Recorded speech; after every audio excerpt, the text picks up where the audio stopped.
The sun did not merely shine on the New Mexico territory in the summer of 1878. It hammered against the earth until the ground cracked and surrendered. To the west. The mesas stood like bruised knuckles against a sky so vast and relentlessly blue that it made a man feel insignificant just by looking up.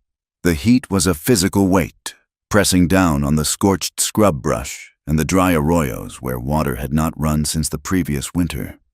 Ezra Holt stood on the porch of the main house, one hand resting on the rough-hewn railing, his eyes fixed on the horizon where the heat shimmer danced like restless ghosts. From a distance, the Broken Creek Ranch looked like a fortress of American resilience. The barn was built of solid timber dragged down from the high country. The corrals were straight and reinforced with iron, and the main house had a limestone foundation that suggested permanence. But Ezra knew the truth that the architecture hid. The ranch was bleeding, and the wound was not one that could be stitched. He wiped a layer of grit from his forehead with a blue handkerchief. At 42, Ezra was a man carved from the same hard material as the land he worked.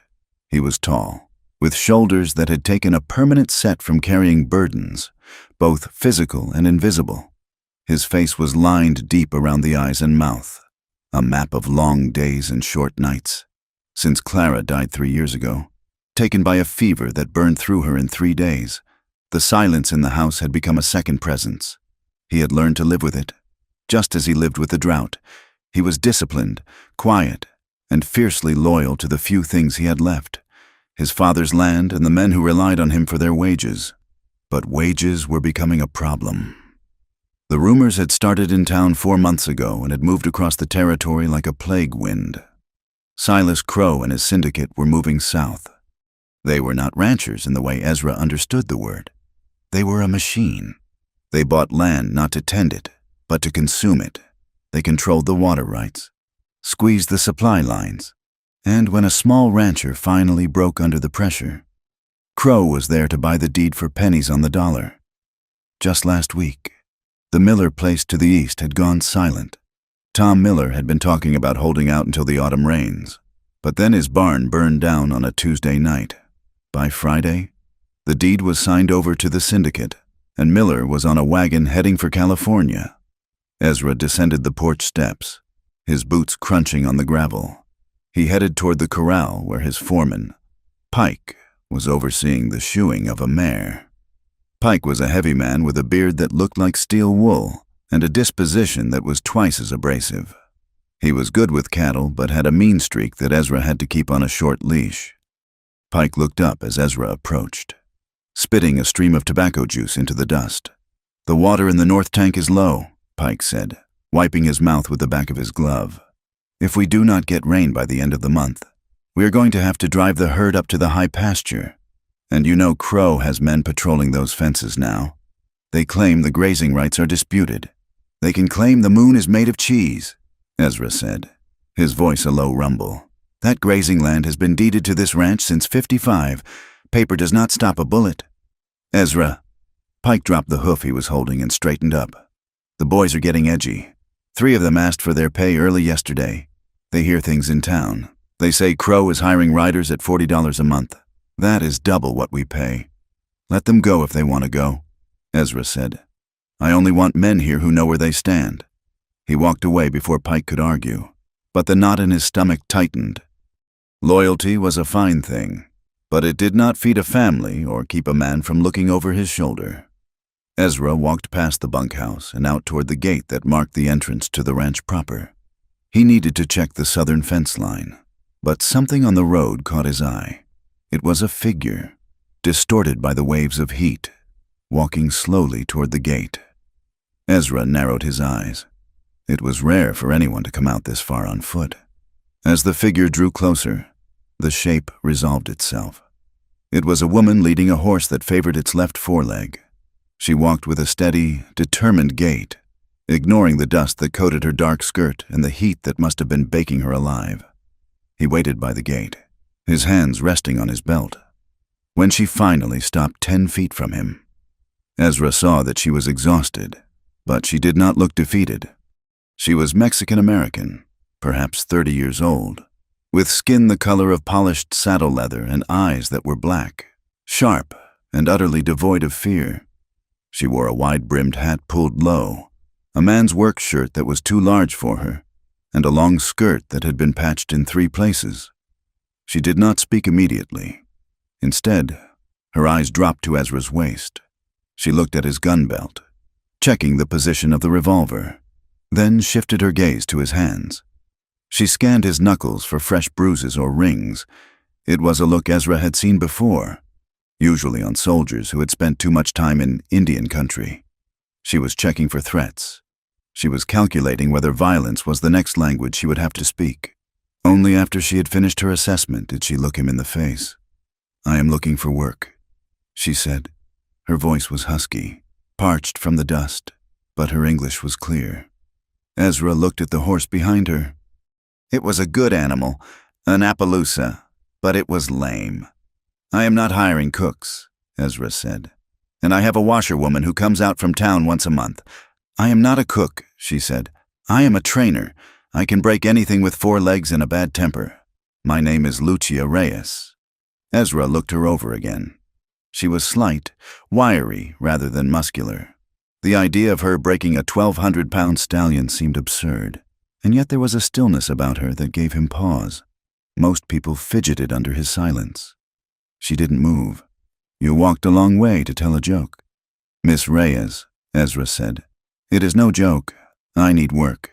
I need grain for my horse and a place to sleep. I will work for half of what you pay your men until you see what I can do." Ezra unlatched the gate and swung it open. He did not know why he did it. Perhaps it was the desperation in her offer, or perhaps it was the fact that she had looked at his gun before she looked at his eyes. He recognized that kind of caution. It belonged to people who had lost everything and intended to keep what little remained. "Bring the horse to the trough," he said. "You look like you could use some water yourself." Lucia nodded once, a sharp, efficient movement, and led her horse through the gate. As she passed him, Ezra noticed the way she held her body, stiff, guarded, as if she expected a blow to come from the blind side. He walked with her to the corral, Pike in 2 of the other hands. A young kid named Toby and an older drifter called Dutch were watching. They stopped their work, leaning on the fence rails with smirks plastering their faces. "Well now," Pike called out, "the boss brought home a stray." Ezra ignored him. He pointed to the water trough. Lucia let her horse drink first, checking the animal's legs with gentle, capable hands before she cupped water for herself. She drank quickly, wiping her mouth with her sleeve. "You say you are a trainer," Ezra said, leaning against the corral post. "Where did you work before?" "South," she said vaguely. "Near the border." "Why did you leave?" The question hung in the heavy air. Lucia stiffened. She turned to face him, and as she did, the oversized shirt shifted at the neckline. For a fleeting second, the fabric pulled away from her collarbone. Ezra saw it clearly. It was a web of scar tissue, thick and raised, running from the base of her neck down toward her shoulder. It was not an accidental scar. It was the mark of a whip or a heated iron, an old brutality that had healed ugly and hard. His eyes widened slightly. He had seen men branded and whipped in the war, but seeing such violence mapped onto the skin of a woman struck him with a sudden, cold nausea. He stared, trying to understand the geometry of the pain. Lucia saw his gaze. Her hand flew up, pulling the collar of her shirt tight. Her eyes flashed with a sudden, terrifying mixture of shame and fury. "Don't look there!" The command was low, but it cut through the heat like a knife. It was not a plea, it was a warning. Ezra looked up, meeting her eyes. The silence that stretched between them was absolute. Pike and the others were too far away to hear the words, but they saw the tension. Ezra did not apologize. Words were cheap, and in his experience, apologies were usually lies wrapped in polite phrasing. Instead, he took a half step back, physically giving her space. He lowered his gaze to the dust at her boots, then back to her face. Keeping his eyes strictly on hers, he showed her, through the restraint of his posture, that he would not cross that line again. "We have a bunk in the tack room at the end of the supply barn," Ezra said, his voice even. It is separate from the main bunkhouse. It has a heavy door and a bolt on the inside. You will be the only one with a key." Lucia watched him, her chest rising and falling rapidly. She seemed to be weighing his offer against the memory of whatever had caused the scars. She looked at the heavy bolt he described, visualizing the safety it promised. "The pay is $20 a month and board." Ezra continued, "If you can do the work. If you cannot, you move on." Lucia slowly lowered her hand from her collar. The fury in her eyes settled back into that hard, guarded pragmatism. "I can do the work," she said. "Get settled." Ezra said, "We start at 5 o'clock." As she led her horse toward the supply barn, Ezra watched her go. He felt a strange heaviness in his chest, a recognition of something he had not seen in a long time. He knew what it was like to build a fortress around a wound. The next morning, the sky was a pale, washed-out yellow. The heat had not yet set in, but the air was already dry enough to crack a man's lips. The entire crew had gathered at the breaking pen. Word had spread that the new hire was going to try and ride the Baron. The Baron was a sorrel gelding that Ezra had bought cheap from a drover 2 months ago. The horse was big, fast, and mean. He had thrown Pike twice and had stepped on Dutch's foot with enough force to break a toe. Ezra stood by the fence, drinking coffee from a tin cup. Pike was grinning, leaning on the rails with a confidence born of cruelty. $5 says she does not last 10 seconds, Pike said to Dutch. Dutch laughed. "I will not take that bet. I give her 5 seconds before she is in the dirt." Lucia walked into the pen carrying nothing but a lead rope. She had tied her hair back with a leather thong, and she wore a pair of worn chaps she must have pulled from her saddlebag. She moved differently than the men. She did not stomp or shout. She flowed into the space, making herself small, non-threatening. The Baron snorted and pinned his ears back, turning his hindquarters toward her, a clear threat that he was ready to kick. Lucia stopped. She stood perfectly still in the center of the pen. She did not look the horse in the eye. She looked at his shoulder, projecting a calm that seemed to radiate outward. She waited. 1 minute passed, then 2. "What is she doing?" Pike muttered. "She is going to get herself killed standing there." "Quiet," Ezra said softly. Lucia began to hum. It was a low, rhythmic sound, barely audible. She took a step sideways, moving in a slow arc. The horse watched her, his ears flickering. He was confused. He expected the rope, the shout, the whip. He did not know what to do with his quiet presence. She spent 20 minutes just working her way to his shoulder. When she finally touched him, the horse shuddered, his muscles bunching to explode. Lucia did not pull away. She kept her hand flat on his neck, her touch firm but heavy, grounding him. "Easy," she murmured. I know they hurt you." With a fluidity that made Ezra blink, she slipped the lid rope over the horse's neck and vaulted onto his back. She had no saddle. The Baron exploded. He bucked with a violence that sent dust clouding into the air. He twisted in mid-air, slamming his hooves down with bone-jarring force. The men on the fence cheered and hollered, waiting for the woman to fly through the air. But Lucia did not fly. She moved. She was not fighting the horse. She was riding the storm. Her body was loose, absorbing the shocks. Her legs clamped tight around the barrel. She anticipated every twist, leaning into the turns, her hands tangled in the mane. She was not dominating the animal. She was enduring with him. The gelding bucked until his coat was frothed with white sweat. He kicked and spun, but the burden on his back would not leave. Finally, after what felt like an hour, but was likely only 5 minutes, the horse stopped. He stood in the center of the pen, sides heaving, head dropping low. Lucia sat there for a moment, breathing hard, her face streaked with dust and sweat. She patted the horse's neck, a slow, rhythmic stroke. "Good boy," she whispered. She slid off the horse, her legs shaking slightly as they hit the ground. She did not look at the men. She began to walk the horse around the pen to cool him down. Silence hung over the corral. The mockery had died in Pike's throat. Ezra felt a slow smile tug at the corner of his mouth. He finished his coffee and tossed the dregs onto the ground. "Pay the lady her respect, boys," Ezra said. Pike spat on the ground. His face had gone sour.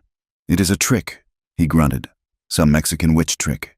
She probably put a spell on the beast. We do not need her kind here. She will bring bad luck.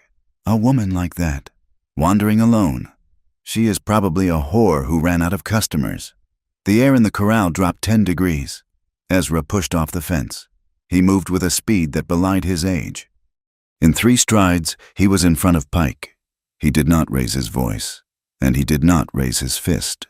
He simply stepped into Pike's personal space, his blue eyes hard as flint. "You are done talking," Ezra said. Pike blinked, surprised by the intensity. "I was just saying, you were just leaving." Ezra cut him off. "But you are staying to work, and while you are on my land, drawing my pay, you will keep a civil tongue. Lucia Reyes works for me. She is a hand on this ranch. If you speak to her with disrespect, you are speaking to me."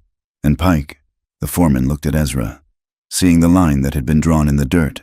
"Yeah, I am not the one you want to fight today." Ezra held his gaze until Pike looked away, muttering something under his breath and heading toward the barn. Ezra turned back to the pen. Lucia was still walking the horse, but she was watching him. She had heard. He gave her a single, curt nod. It was not a smile. It was an acknowledgement of the contract between them. She worked, he paid, and on his land, there was order. She returned the nod, her expression unreadable, and went back to the horse.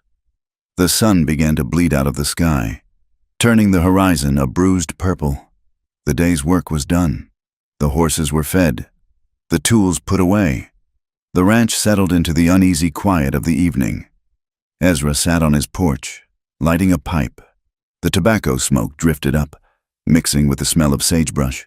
He felt the fatigue in his bones, but it was a good tired tonight. The gelding was broken. The ranch had moved forward, if only by an inch. Down by the supply barn, a faint light flickered in the window of the tack room. Lucia was there, safe behind her bolted door. Ezra wondered what she was doing. Was she tending to her scars? Was she sitting in the dark, listening to the coyotes, waiting for the world to try and break down the door? He felt a sudden, fierce protectiveness that surprised him. It was dangerous to care about broken things in this country. They usually stayed broken far above the ranch, on the ridge of the limestone mesa that overlooked the valley. 2 riders sat on their horses. They were silhouettes against the dying light, motionless as statues. One of them lowered a brass spyglass. He was a thin man in a long duster coat, wearing a hat with a snakeskin band. He worked for the syndicate. He worked for Silas Crow. "The ranch looks weak," the man said, his voice scratching like dry leaves. "The fences are sagging in the south section. The herd is thin." "What about the woman?" the second rider asked. He was younger, with a face that looked half-finished. The man with the spyglass spat. "A stray bitch. Holt is desperate if he is hiring skirts to break his ponies." He looked down at the ranch house, at the small figure of Ezra Holt sitting on the porch, and then at the faint light in the tack room. "Mr. Crow will be interested," the man said. "Holt has a soft spot. He is taking in strays, and strays are easy to hurt." He turned his horse, the leather of his saddle creaking in the silence. "Let us go. We have seen enough." The 2 riders turned their mounts and disappeared down the backside of the mesa, leaving the Broken Creek Ranch alone in the deepening dark. But the darkness was no longer empty. It was watching. The weeks that followed Lucia Reyes's arrival at the Broken Creek Ranch were measured not in hours, but in the slow, steady improvement of the livestock. The ranch was bleeding money, and Ezra Holt had none to spare for a veterinarian or new mounts. Lucia became the stopgap. She moved through the stables with a pouch of herbs she gathered from the riverbanks and a knowledge of anatomy that seemed to sit in her fingertips. She saved a quarter-horse mare with a severe wire cut that Pike had wanted to shoot. She lanced the infection, packed the wound with a poultice of sage and honey, and spent 3 nights sleeping in the stall to keep the flies away. When the mare walked soundly 2 weeks later, Ezra calculated the value of the animal against the cost of a bullet. Lucia had saved him $40 in a single week. She worked the herd. 2. She noticed which calves were lagging before the men did. She spotted the early signs of pink eye in the steers and isolated them before it could spread. Her presence was quiet, almost invisible, but the results were loud enough to echo in the ledger books Ezra reviewed by lamplight. But while the ranch found a fragile rhythm, the land turned against them. The dry season arrived a month early, and it arrived with a vengeance. The sky bleached out to a color like old bone. The wind picked up, stripping the moisture from the soil and leaving behind a fine, powdery dust that coated everything. The creek, usually a reliable ribbon of silver, narrowed to a muddy trickle. With the drought came the predators. The wolves, desperate and thirsty, pressed closer to the ranch buildings at night. Their howling became the soundtrack to the men's sleep, a hungry chorus that set the dogs to barking and the horses to pacing in their stalls. Ezra doubled the night watch. He rode the perimeter himself most evenings, his eyes stinging from the grit in the air. It was on a Tuesday afternoon, late in August, that the horizon disappeared. Ezra was 3 miles out on the North Range, checking a windmill with Lucia. They were tightening the bolts on the vane when the wind suddenly died. The silence was absolute and terrifying. Then, the temperature dropped 10 degrees in a heartbeat. Ezra looked north. A wall of darkness, towering 1,000 feet high, was rolling across the plain. It looked solid, like a moving mountain range of brown and black earth. Dust storm, Ezra said. It was not a question. Lucia was already moving toward her horse. "We need to get the stragglers into the box canyon," she said, swinging into the saddle. "If they stay in the open, they will suffocate." They rode hard. The storm did not creep. It sprinted. The sky turned a bruised purple, then black, by the time they rounded up the 20 head of cattle grazing near the canyon mouth. The first wave of sand hit them like buckshot. "Get them in!" Ezra shouted over the roar of the wind. They drove the cattle into the shelter of the canyon walls just as the sun was blotted out completely. The world reduced to a swirling vortex of choking dust. Visibility dropped to the length of a horse's neck. "We cannot make it back to the house," Ezra yelled. The wind was screaming now, a physical force that tried to tear them from their saddles. "We have to make for the line shack. It is 1/2 mile east." They rode knee to knee to keep from losing each other. The horses fought the wind, heads down, trusting the riders blindly. When the dark shape of the line shack loomed out of the brown fog, it looked like a tombstone. They stabled the horses in the lean-to shed, blocking the gaps in the wood with saddle blankets to keep the animals from inhaling too much dust. Then they shoved their way into the shack, forcing the heavy doors shut against the gale. The sudden silence inside was deafening. The shack was a 12 by 12 box of rough timber, smelling of old pine pitch and trapped heat. It was dim, lit only by the gray light filtering through the cracks in the shutters. Ezra coughed, wiping a layer of silt from his eyes. He found the lantern and lit it. The flame sputtered, casting long, jumping shadows against the walls. "There is water in the barrel," he said. Lucia stood by the door, brushing the dust from her sleeves. She looked small in the gloom, but her posture remained rigid.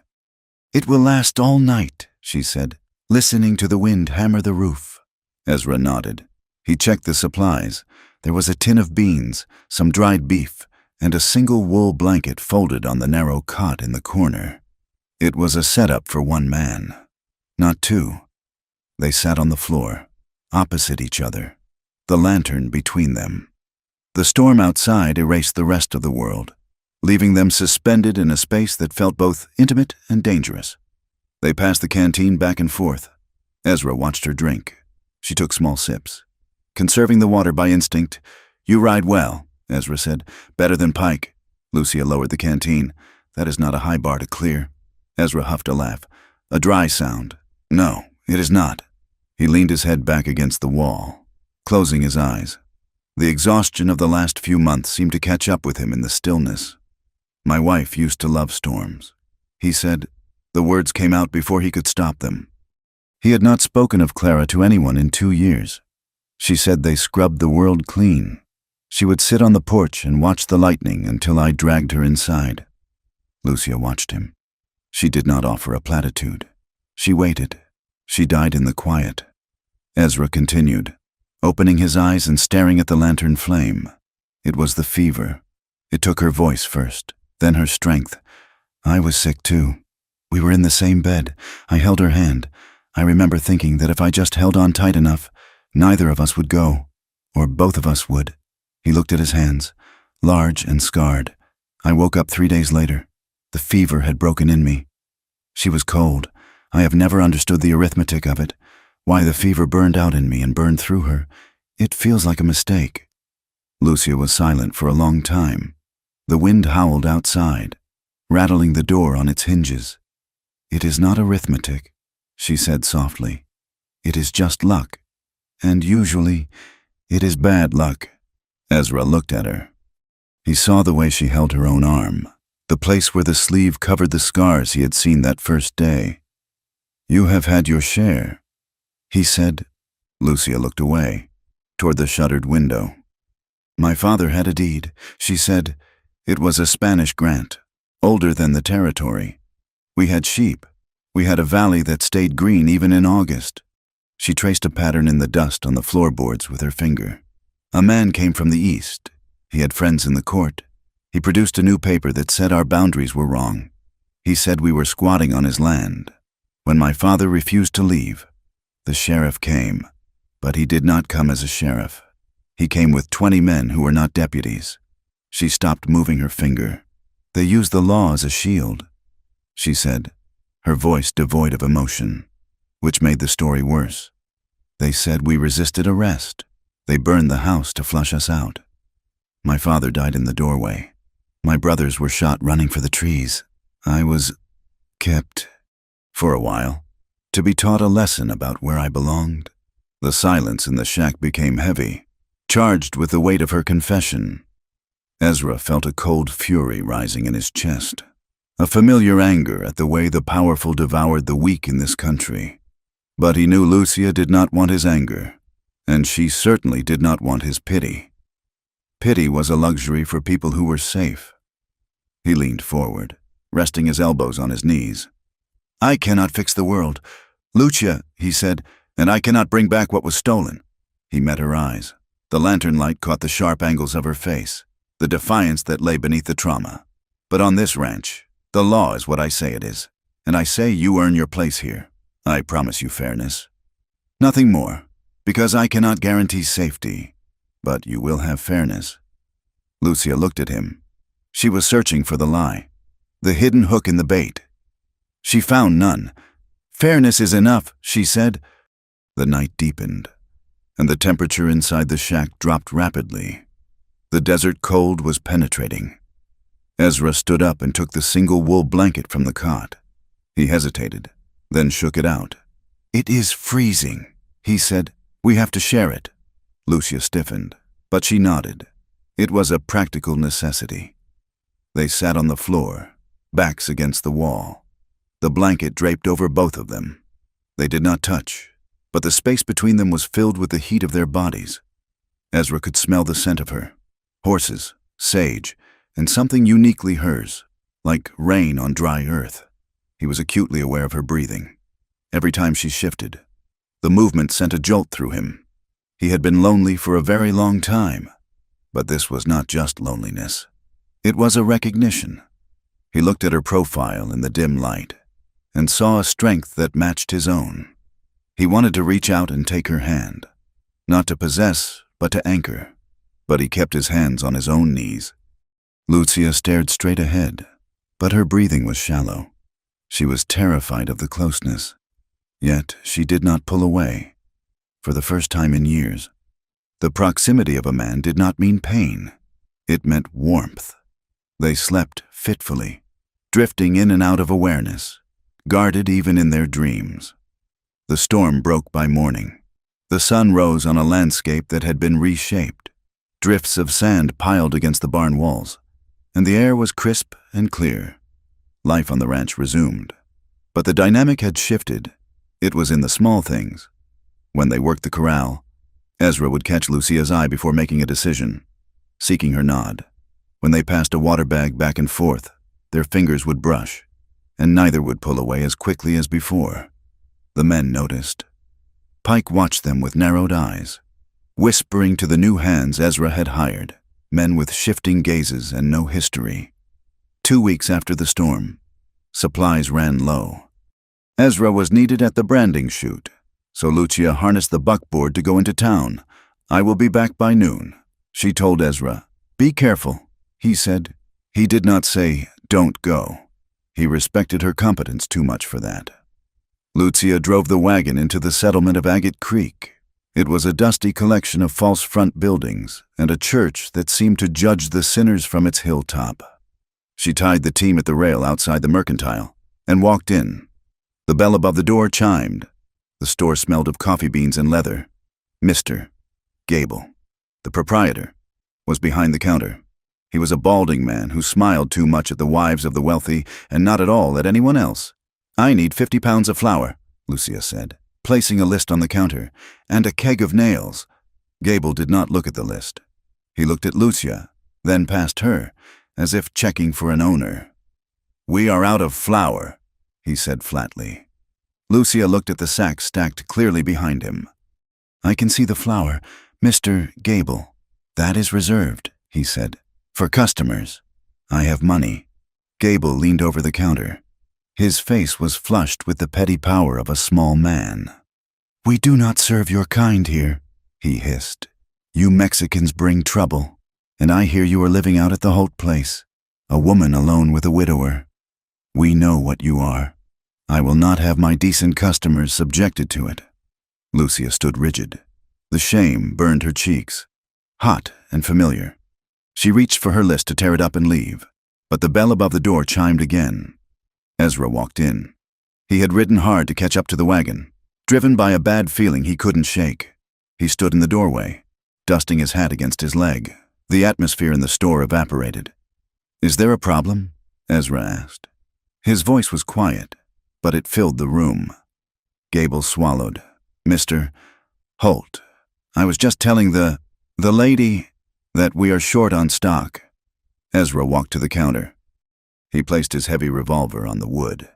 Not threateningly, but simply to adjust his belt.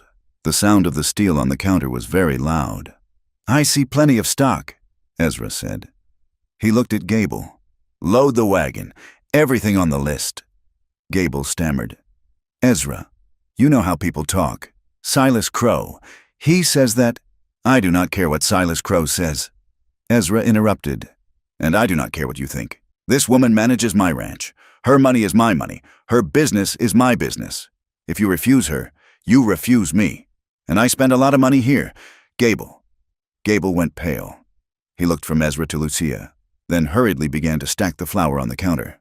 I will put it on your bill. Mr. Holt." Ezra turned to Lucia. He did not touch her, but he stood between her and the shopkeeper. A human shield. "Wait in the wagon," he said gently. "I will handle the loading." Lucia walked out, her head high, but her hands were trembling. Ezra had claimed her, not as a possession, but as an ally. In the eyes of the town, however, he had done something far more scandalous. He had placed a Mexican woman on the same level as a white landowner. As they rode out of town, the whispers followed them like dust devils. The retaliation began 3 days later. It started small. Ezra found the north gate swinging open in the wind. The chain had not broken. It had been cut. 50 head of cattle had mixed with the scrub herd on the open range, costing the men 2 days of hard riding to sort them back out. Then the water line from the windmill to the main tank was smashed. It had been taken apart with a wrench, and the pipe bent beyond repair. The tension in the bunkhouse snapped. Pike stood in the center of the room, holding a tin plate of stew. "It is her," he announced loudly. The bad luck started when she walked in. Now Crow is squeezing us because the boss is playing house with a greaser. Toby, the young hand, looked up. "She works harder than you, Pike." Pike kicked Toby's chair, sending the boy sprawling. "Shut your mouth. You want to die for $30 a month? Crow's men said they are going to burn us out if Holt doesn't get wise." Ezra entered the bunkhouse. The silence that fell was sudden and guilty. He looked at Toby on the floor, then at Pike. "If you have something to say, Pike, say it to me." Pike threw his plate into the wash bucket. "I'm saying what every man here is thinking. We are being targeted, and we know why. You need to cut her loose. Ezra, before the roof comes down on all of us." Ezra looked around the room. He saw the division clearly. Pike and 3 others were standing together, arms crossed. Toby, Dutch, and an old-timer named Cal stood apart, looking uncomfortable but not mutinous. "Anyone who is afraid can draw their time," Ezra said. "I will pay you for the full month, but if you stay, you take orders from me, and you take orders from Lucia when I am not here." Pike spat on the floor. "I am not taking orders from a skirt. Keep your money. I am riding for Crow. He pays for loyalty." Pike grabbed his gear and stormed out. 2 others followed him. The bunkhouse felt emptier, but the air was cleaner. Ezra walked out into the night to check the barn. He found Lucia standing by the main doors. She was holding a piece of paper. This was pinned to the wood with a knife. She said, Ezra took the note. The handwriting was jagged. "Get rid of the stray or lose the herd. Last warning." Ezra crumbled the paper in his fist. He looked out at the dark horizon. He realized then that Crow was not just trying to steal land anymore. This was specific. Crow had identified the one thing Ezra had found that made him feel alive again, and he was using it as a leverage point. "He wants me to choose," Ezra said, his voice low and dangerous. "He thinks that if he squeezes hard enough, I will throw you to the wolves to save the land." He turned to look at Lucia. The moonlight caught the silver concho on her hat. "He does not know me very well." Lucia looked at the crumpled note in his hand. "He knows you better than you think." She said, "He knows you are a practical man, and practical men do not trade a ranch for a horse trainer." Ezra stepped closer. The space between them seemed to vibrate. "I am done being practical," he said. He turned and walked toward the house to clean his rifle. The war had arrived, and he had just chosen his side. Lucia watched him go, fear and hope warring in her heart. She knew what it cost to stand against the world. She just wasn't sure if Ezra Holt was ready to pay the price. September brought attention to the Broken Creek Ranch that was tighter than a new fence wire. The heat of August had broken, replaced by a restless wind that rattled the shutters and stirred the dust into stinging clouds. Ezra Holt did not sleep much anymore. He spent his nights walking the perimeter of the homestead or sitting in the dark of the main house, watching the shadows stretch across the floorboards. The ranch had become a military outpost since Pike and the dissenters had left. The crew was smaller, but it was solid. Dutch, Toby, and the old-timer Cal remained, and they looked to Ezra for survival. But increasingly, they looked to Lucia Reyes for the day-to-day orders that kept the operation breathing. Ezra had made it official during the Monday morning briefing. He stood on the porch steps, Lucia standing a few feet to his left, not behind him. "From now on," Ezra had said, his voice carrying over the wind, "Lucia manages the horse rotations and the night watch schedules. If she tells you to ride the south line, you ride the south line. If she tells you a horse is unfit for work, you turn it out." There had been a moment of silence, the kind that usually preceded a fight. But Dutch had simply nodded, shifting his tobacco from one cheek to the other. "Understood. Boss." Dutch had said, "She knows the animals better than we do anyway." It was a victory, but a quiet one. Lucia took the responsibility with the same grim pragmatism she applied to everything else. She organized the patrols in shifting patterns so that Crow's scouts, who still watched from the mesa ridges, could not predict their movements. She slept in her clothes, her boots by the door of the tack room, a rifle leaning against the wall. But while the ranch solidified from within, the pressure from the outside shifted its shape. It was no longer just about cut fences and fouled water. It became moral.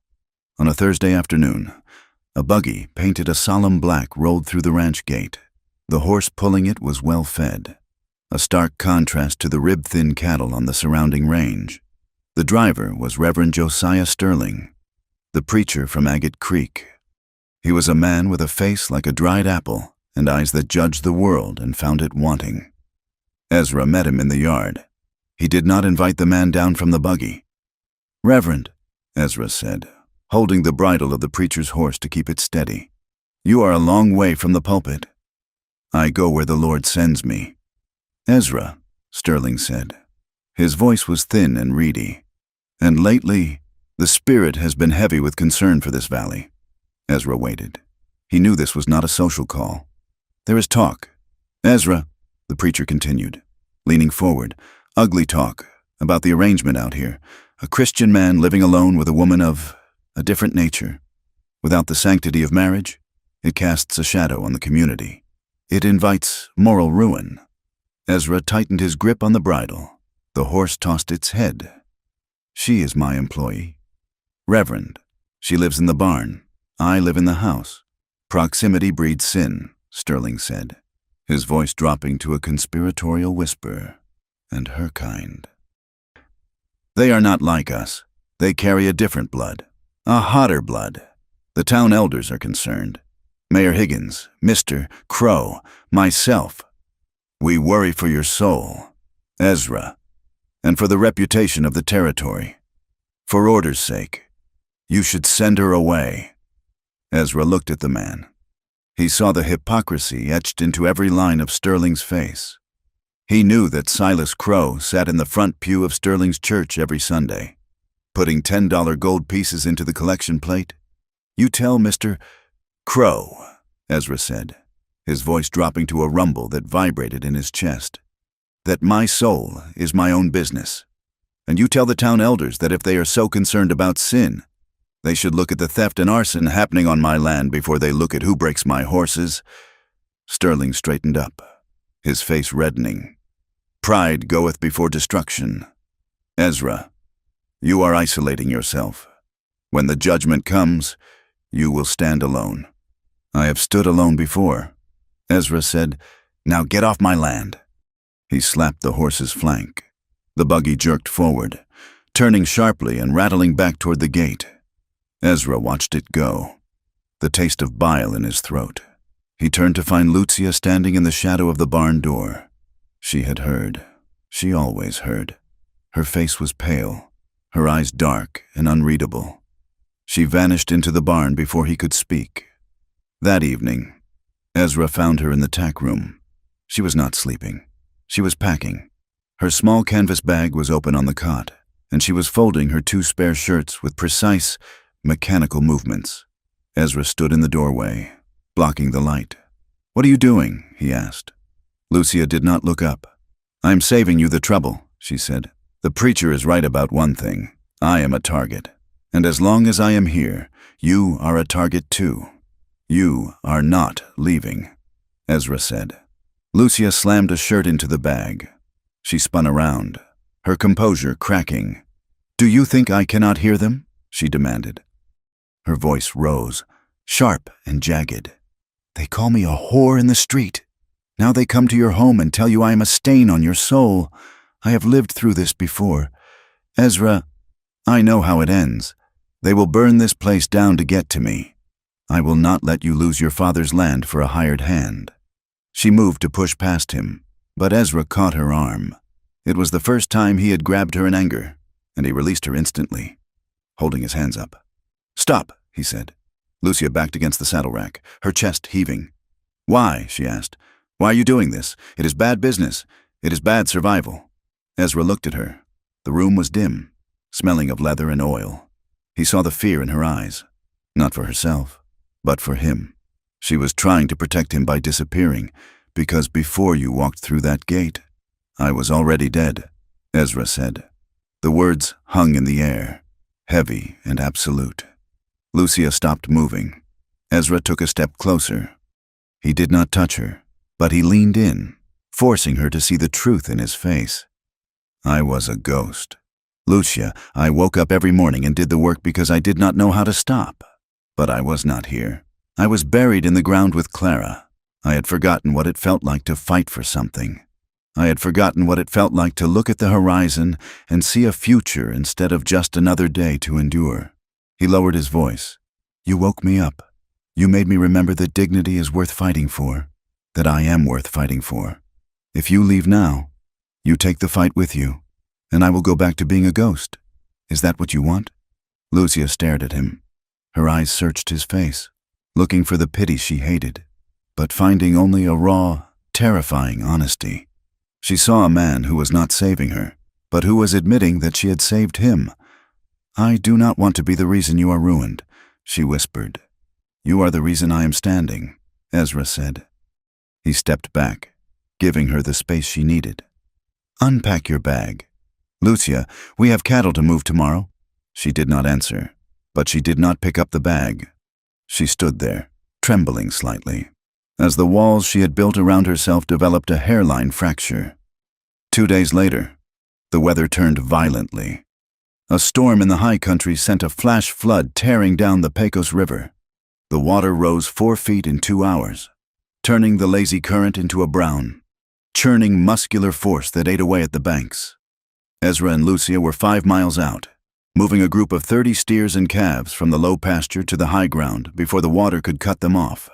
The sky was a slate gray, spitting a cold, miserable rain that soaked through their dusters and chilled them to the bone. The river crossing was usually shallow, a gravel bar that barely wet a horse's fetlocks. Now, it was a swirling rapid. "We have to cross them here," Ezra shouted over the roar of the water. "If we wait, the water will be too high to ford, and they will be trapped on this island." Lucia nodded. She rode her mare, a tough roan, into the flank of the herd, whistling sharply. "Hiya, move up!" They drove the cattle into the water. The steers balked, eyes rolling. But Ezra and Lucia pressed them. The water hit the horses' chests, cold and powerful. The current pulled at them, trying to drag them downstream. Halfway across, a calf lost its footing. It bawled, its head going under as the current swept it toward a tangle of driftwood and dead trees. Ezra saw it, but he was on the wrong side of the herd, blocked by a wall of panicked beef. "I have it!" Lucia yelled. She turned her roan downstream, plunging into the deeper channel. The water rose to her saddle. The horse swam, head high, straining against the river. Lucia leaned far out of the saddle, grabbing the calf by the tail just as it was about to be smashed against a log. She hauled it sideways, guiding it back toward the shallows. Her horse stumbled on the hidden rocks, going to its knees. For a second, Lucia vanished under the brown water. "Lucia!" Ezra screamed, a sound that tore from his throat like a physical wound. She surfaced, coughing, still gripping the reins, and pulled the horse up. They scrambled up the muddy bank, the calf scrambling with them. Ezra spurred his horse through the rest of the ford, ignoring the water that surged over his boots. He reached the bank and vaulted off his saddle before the horse had even stopped. Lucia had slid from her mount and was on her hands and knees in the mud, retching up river water. Her hat was gone, her hair plastered to her skull, her clothes heavy and sodden. Ezra dropped to his knees beside her. He grabbed her shoulders, his grip hard, desperate. "Are you hurt? Look at me. Are you hurt?" Lucia looked up. Her eyes were wide, the pupils dilated with adrenaline. She was shaking violently, not just from the cold, but from the brush with death. I am whole," she gasped. Ezra did not let go. He looked at her face, streaked with mud and rain, and he felt a surge of emotion so powerful it nearly knocked the wind out of him. It was terror and relief and a hunger that had been starving in him for years. He dragged her against him. It was not a gentle embrace. It was a collision. He buried his face in the wet curve of her neck, breathing in the scent of river and skin. "Don't you ever do that?" he growled against her skin. "Don't you dare die on me!" Lucia froze for a second. Then her hands clutched at the back of his coat.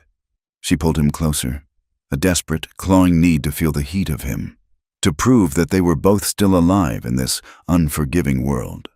They pulled back just enough to look at each other. The rain hammered down around them, isolating them in a curtain of gray. Ezra's eyes were dark, intense, stripped of all the rancher's discipline. He kissed her. It was not a sweet kiss. It was volatile. It tasted of rain and adrenaline and fear. It was the kiss of two people who had been walking on the edge of a cliff and had finally decided to jump.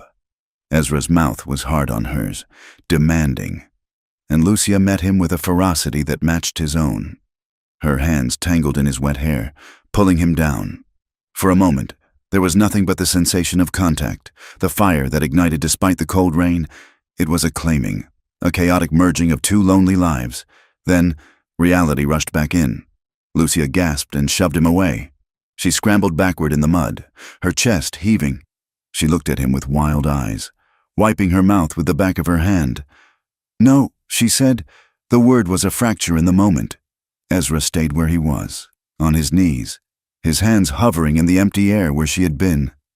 He breathed heavily, waiting for his heart to slow down. Lucia stood up, her legs unsteady. She wrapped her arms around herself. Shivering, "I cannot," she said, her voice trembling. "I cannot be this. I cannot be another thing you own. Ezra, I cannot be your comfort. If I give you this, if I give you that part of me, I have nothing left for myself. And when you are done with me, or when the town forces you to choose, I will be empty." She was terrified. Not of him, but of the loss of control. Desire was a trap she had learned to avoid. Ezra slowly stood up. He wiped the rain from his face. He saw her fear, and he respected it more than his own want. "I am not buying, Lucia," he said quietly, "and I am not taking—" He took a step back, showing her his empty hands. "I am not the men from your past. I do not want you to surrender. I want you to stand beside me, but I will never claim what you do not freely offer. If this is a no, then it is a no." Lucia looked at him, the rain dripping from her nose. She saw the restraint costing him, the way his jaw muscles worked. He was a man of his word, even when it hurt. "It is not a no," she whispered, so low he almost didn't hear it over the river. "It is. Not yet. I need to know I am safe. I need to know I am free." Ezra nodded. He picked up her reins and held them out to her. "Fair enough," he said. They rode back to the ranch in silence, the air between them charged with the electricity of what had happened, and what had almost happened. The truce with the world did not last the week. On Saturday, Lucia had to go to Agate Creek to pick up a special order of liniment for the horses that the stagecoach had brought in. Ezra offered to go, but he was deep in negotiations with a cattle buyer from Texas who had braved the trip out to the ranch. "I will be fine," Lucia had said. "I will go in, get the box, and come out. I will not speak to anyone." She took the buckboard. The ride was uneventful until she reached the edge of town. The atmosphere was different today. There were more men on the porches, watching. She tied the horses in front of the freight office. She went inside, signed for the package, and walked out with the box under her arm. She kept her head down, her eyes on the ground. She was 10 feet from the wagon when a shadow blocked her path. "Hold it right there," a voice said. It was Deputy Vance. He was a thick-necked man who owed his badge to Silas Crow's influence. He stood with his thumbs hooked in his belt, grinning. "We have had a report of a theft," Vance said loudly. "A silver pocket watch, stolen from Mr. Gable's store about 20 minutes ago." "I have not been to the store," Lucia said, her voice steady. "I went to the freight office. Asked the clerk." Vance stepped closer. A crowd began to gather. Men spilled out of the saloon, sensing sport. "We do not need to ask anyone," Vance said. "We know how your kind operates. Sneaky." Light-fingered. "Let us see what is in the box." "It is horse liniment." Lucia said. "Let me see," Vance shouted, slapping the box from her hand. It hit the dust. A bottle shattered, leaking dark, pungent fluid into the dirt. Vance didn't look at it. He grabbed Lucia's arm. Resisting an officer, he announced to the crowd, "And suspected theft. You are coming with me. I did not steal anything," Lucia cried out, struggling as he twisted her arm behind her back. The pain in her shoulder, near the old scars, was blinding. "Don't you talk back to me," Vance snarled. He dragged her through the street. The crowd parted, jeering. Someone threw a clump of mud that hit her cheek. "Lock her up," a man shouted. "Teach her a lesson." Vance hauled her to the jailhouse and shoved her into the single iron-barred cell at the back. He didn't lock the outer door. He wanted the town to see. He wanted her to be a spectacle. "Sit there and think about your sins," Vance said, spitting on the floor outside the cell. Lucia sat on the narrow cot, holding her bruised arm. She did not cry. She would not give them the satisfaction. She stared at the wall, her face a mask of stone, while the town gawked at her through the window and the open door. She sat there for 3 hours. Then, the sound of galloping hooves shattered the afternoon quiet. It was not the trot of a carriage horse. It was the thunder of a stallion being ridden at a dead run. Ezra Holt tore into town on his black gelding. He pulled the horse up so hard it slid on its haunches, dust billowing in a cloud. He did not tie the horse. He threw the reins over the rail and stormed up the steps of the jailhouse. He kicked the door open. The wood splintered against the wall. Vance jumped up from his desk, his hand going for his gun. "Do not!" Ezra roared.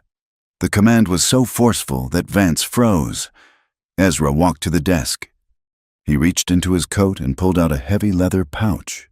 He slammed it onto the desk. It landed with a heavy thud of gold and silver. $50, Ezra said. "That is the bail limit for petty theft." "Count it," Vance stammered. "Now wait a minute. Ezra, the judge is not in. We have to hold her until—" "I said count it," Ezra yelled, leaning over the desk, "or I will take it out of your hide." Vance opened the bag with trembling fingers. He looked at the coins. It is all here." "Key," Ezra said. Vance grabbed the key ring from the wall. He walked to the cell, his hands shaking. He unlocked the door. Lucia stood up. She walked out of the cell, stepping past Vance as if he were a piece of furniture. She looked at Ezra. Her eyes were dry, but they burned with a humiliation that hurt worse than the bruising. Ezra did not speak to her yet. He turned to Vance. "I want a hearing on Monday," Ezra said, his voice dropping to a deadly calm. "And you better bring the man who lost the watch. And if I find out there was no watch, Vance, I will have your badge, and then I will come for you." He put his hand on Lucia's back, a protective, guiding weight. "Let us go." They walked out onto the street. A crowd had formed again. They were silent now, awed by Ezra's rage. But near the saloon, a man laughed. It was one of Crow's new enforcers, a man named Stark with a scar across his nose. That is a lot of money for a bedwarmer. "Holt," Stark called out. "Does she do tricks?" The world seemed to stop. Ezra handed Lucia the reins of his horse. "Hold this," he said softly. He walked toward Stark.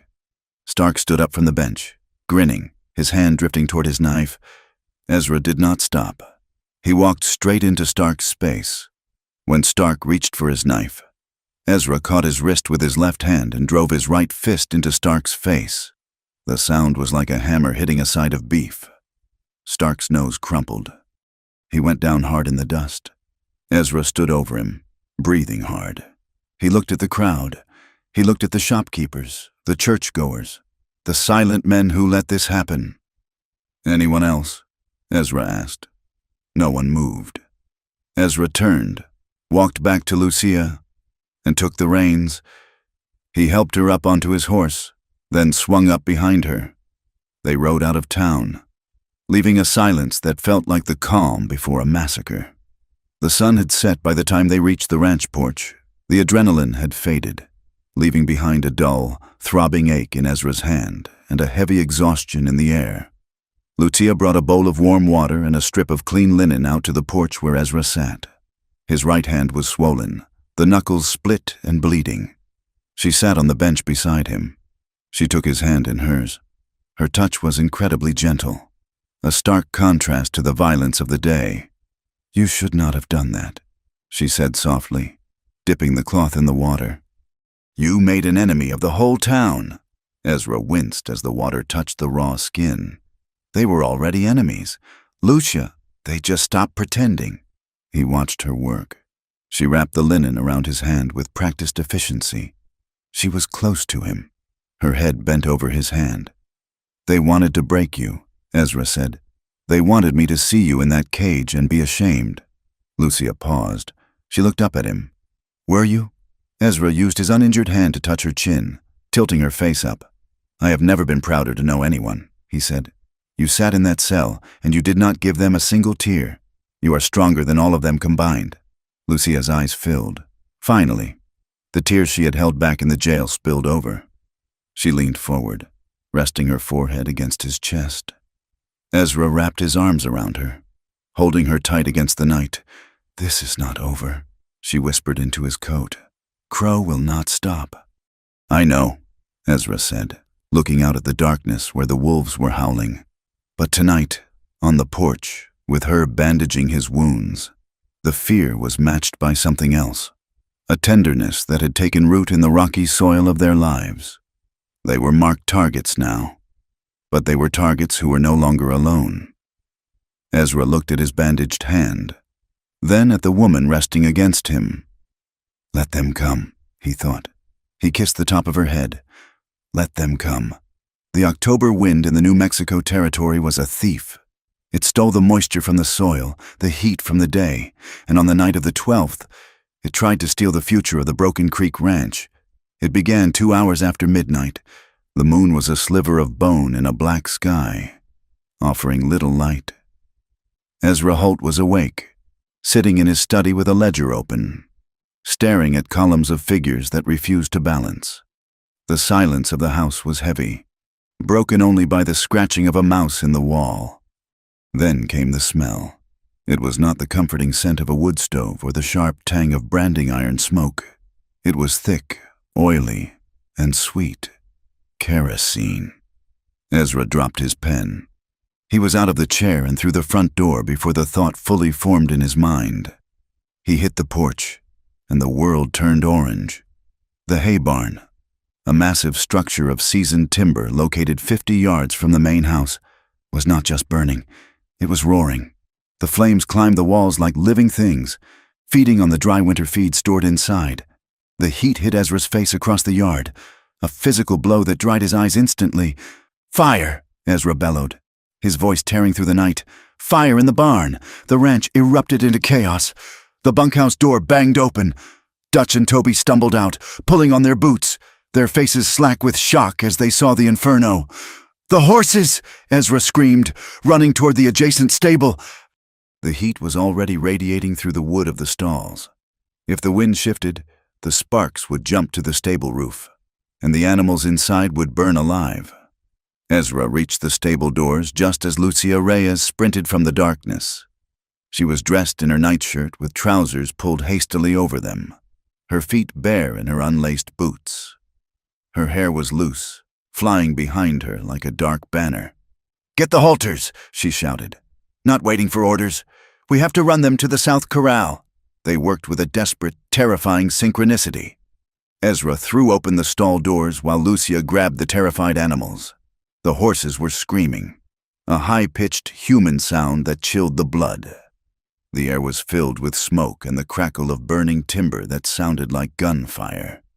Dutch and Toby joined them, wrapping shirts around the horses' eyes to blind them to the fire. "Go! Go!" Ezra yelled, slapping the rump of the big bay stallion. The horse bolted out into the yard, illuminated by the hellish light of the burning hay. The fire cast shadows that stretched 100 feet long, dancing wildly across the desert floor. The night had been turned into a cruel, flickering sunrise.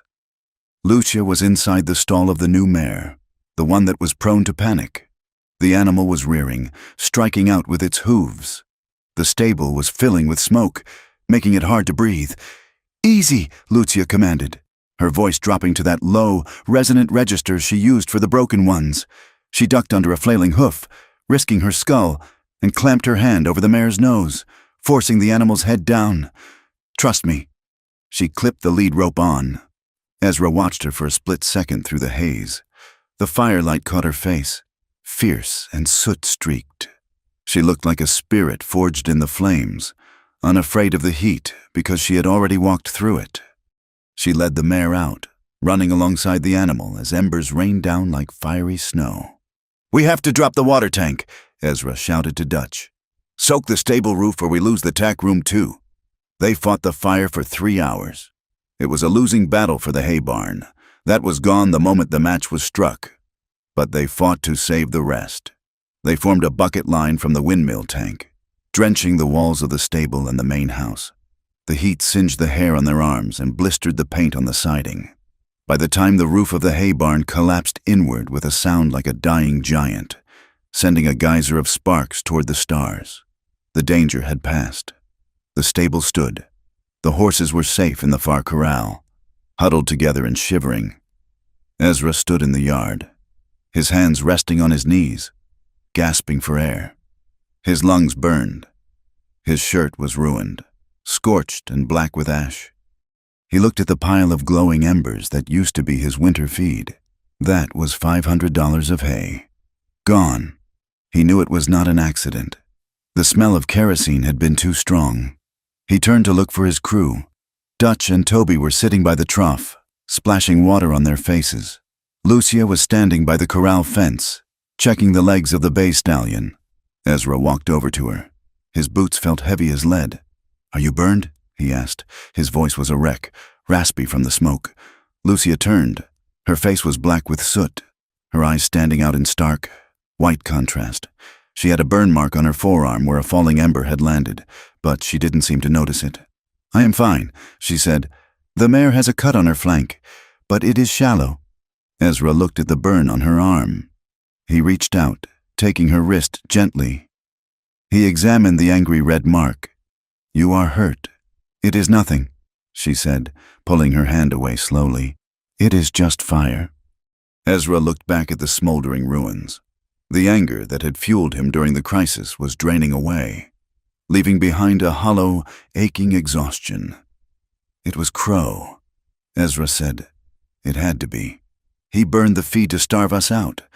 Lucia said. She leaned against the fence, her strength finally wavering. "If we cannot feed the stock through the winter, we have to sell." Ezra ran a hand through his soot-stained hair. "I cannot keep doing this. Lucia." The confession came out as a whisper, soft and broken. He sank down onto a crate near the fence, the fight leaving his body. "I cannot keep losing pieces of my life to men like him. First the fever took Clara, then the bank took the lower pasture. Now this, every time I build something, the world decides to tear it down. I am tired. Lucia, I am so tired of holding up the roof while the walls burn." Lucia looked at him. She saw the crack in the granite.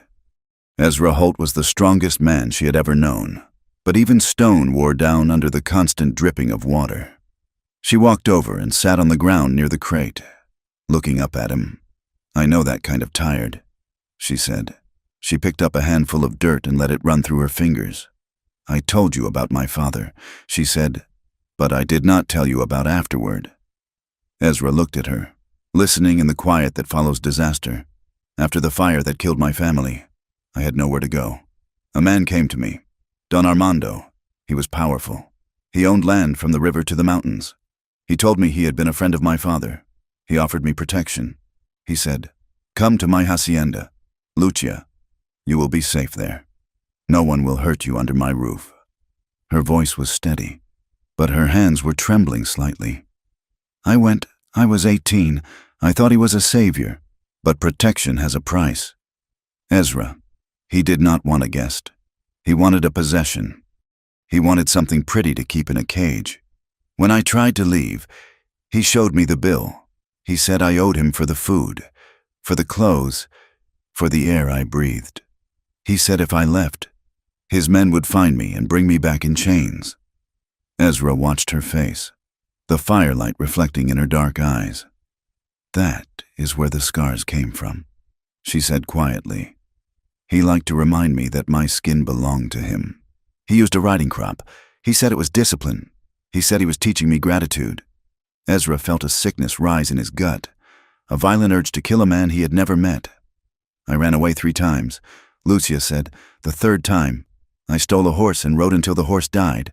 Then I walked until I forgot my own name. I swore I would never again let a man hold the deed to my life. I swore I would never owe anyone for my safety." She looked directly at Ezra. "That is why I check the exits. That is why I count the money. Because powerful men do not give gifts. Ezra, they make investments, and they always collect." Ezra looked at her, really looked at her. and saw the immense courage it took for her to just stay standing in a room with a man, let alone work for one. He stood up slowly. "Wait here," he said. He walked to the main house. He went to his study, lit a fresh lamp, and opened his safe. He took out a sheet of paper and a pen. He wrote quickly, his hand steady despite the exhaustion. Then he opened the cash box and counted out $200, nearly all the liquid cash he had on hand.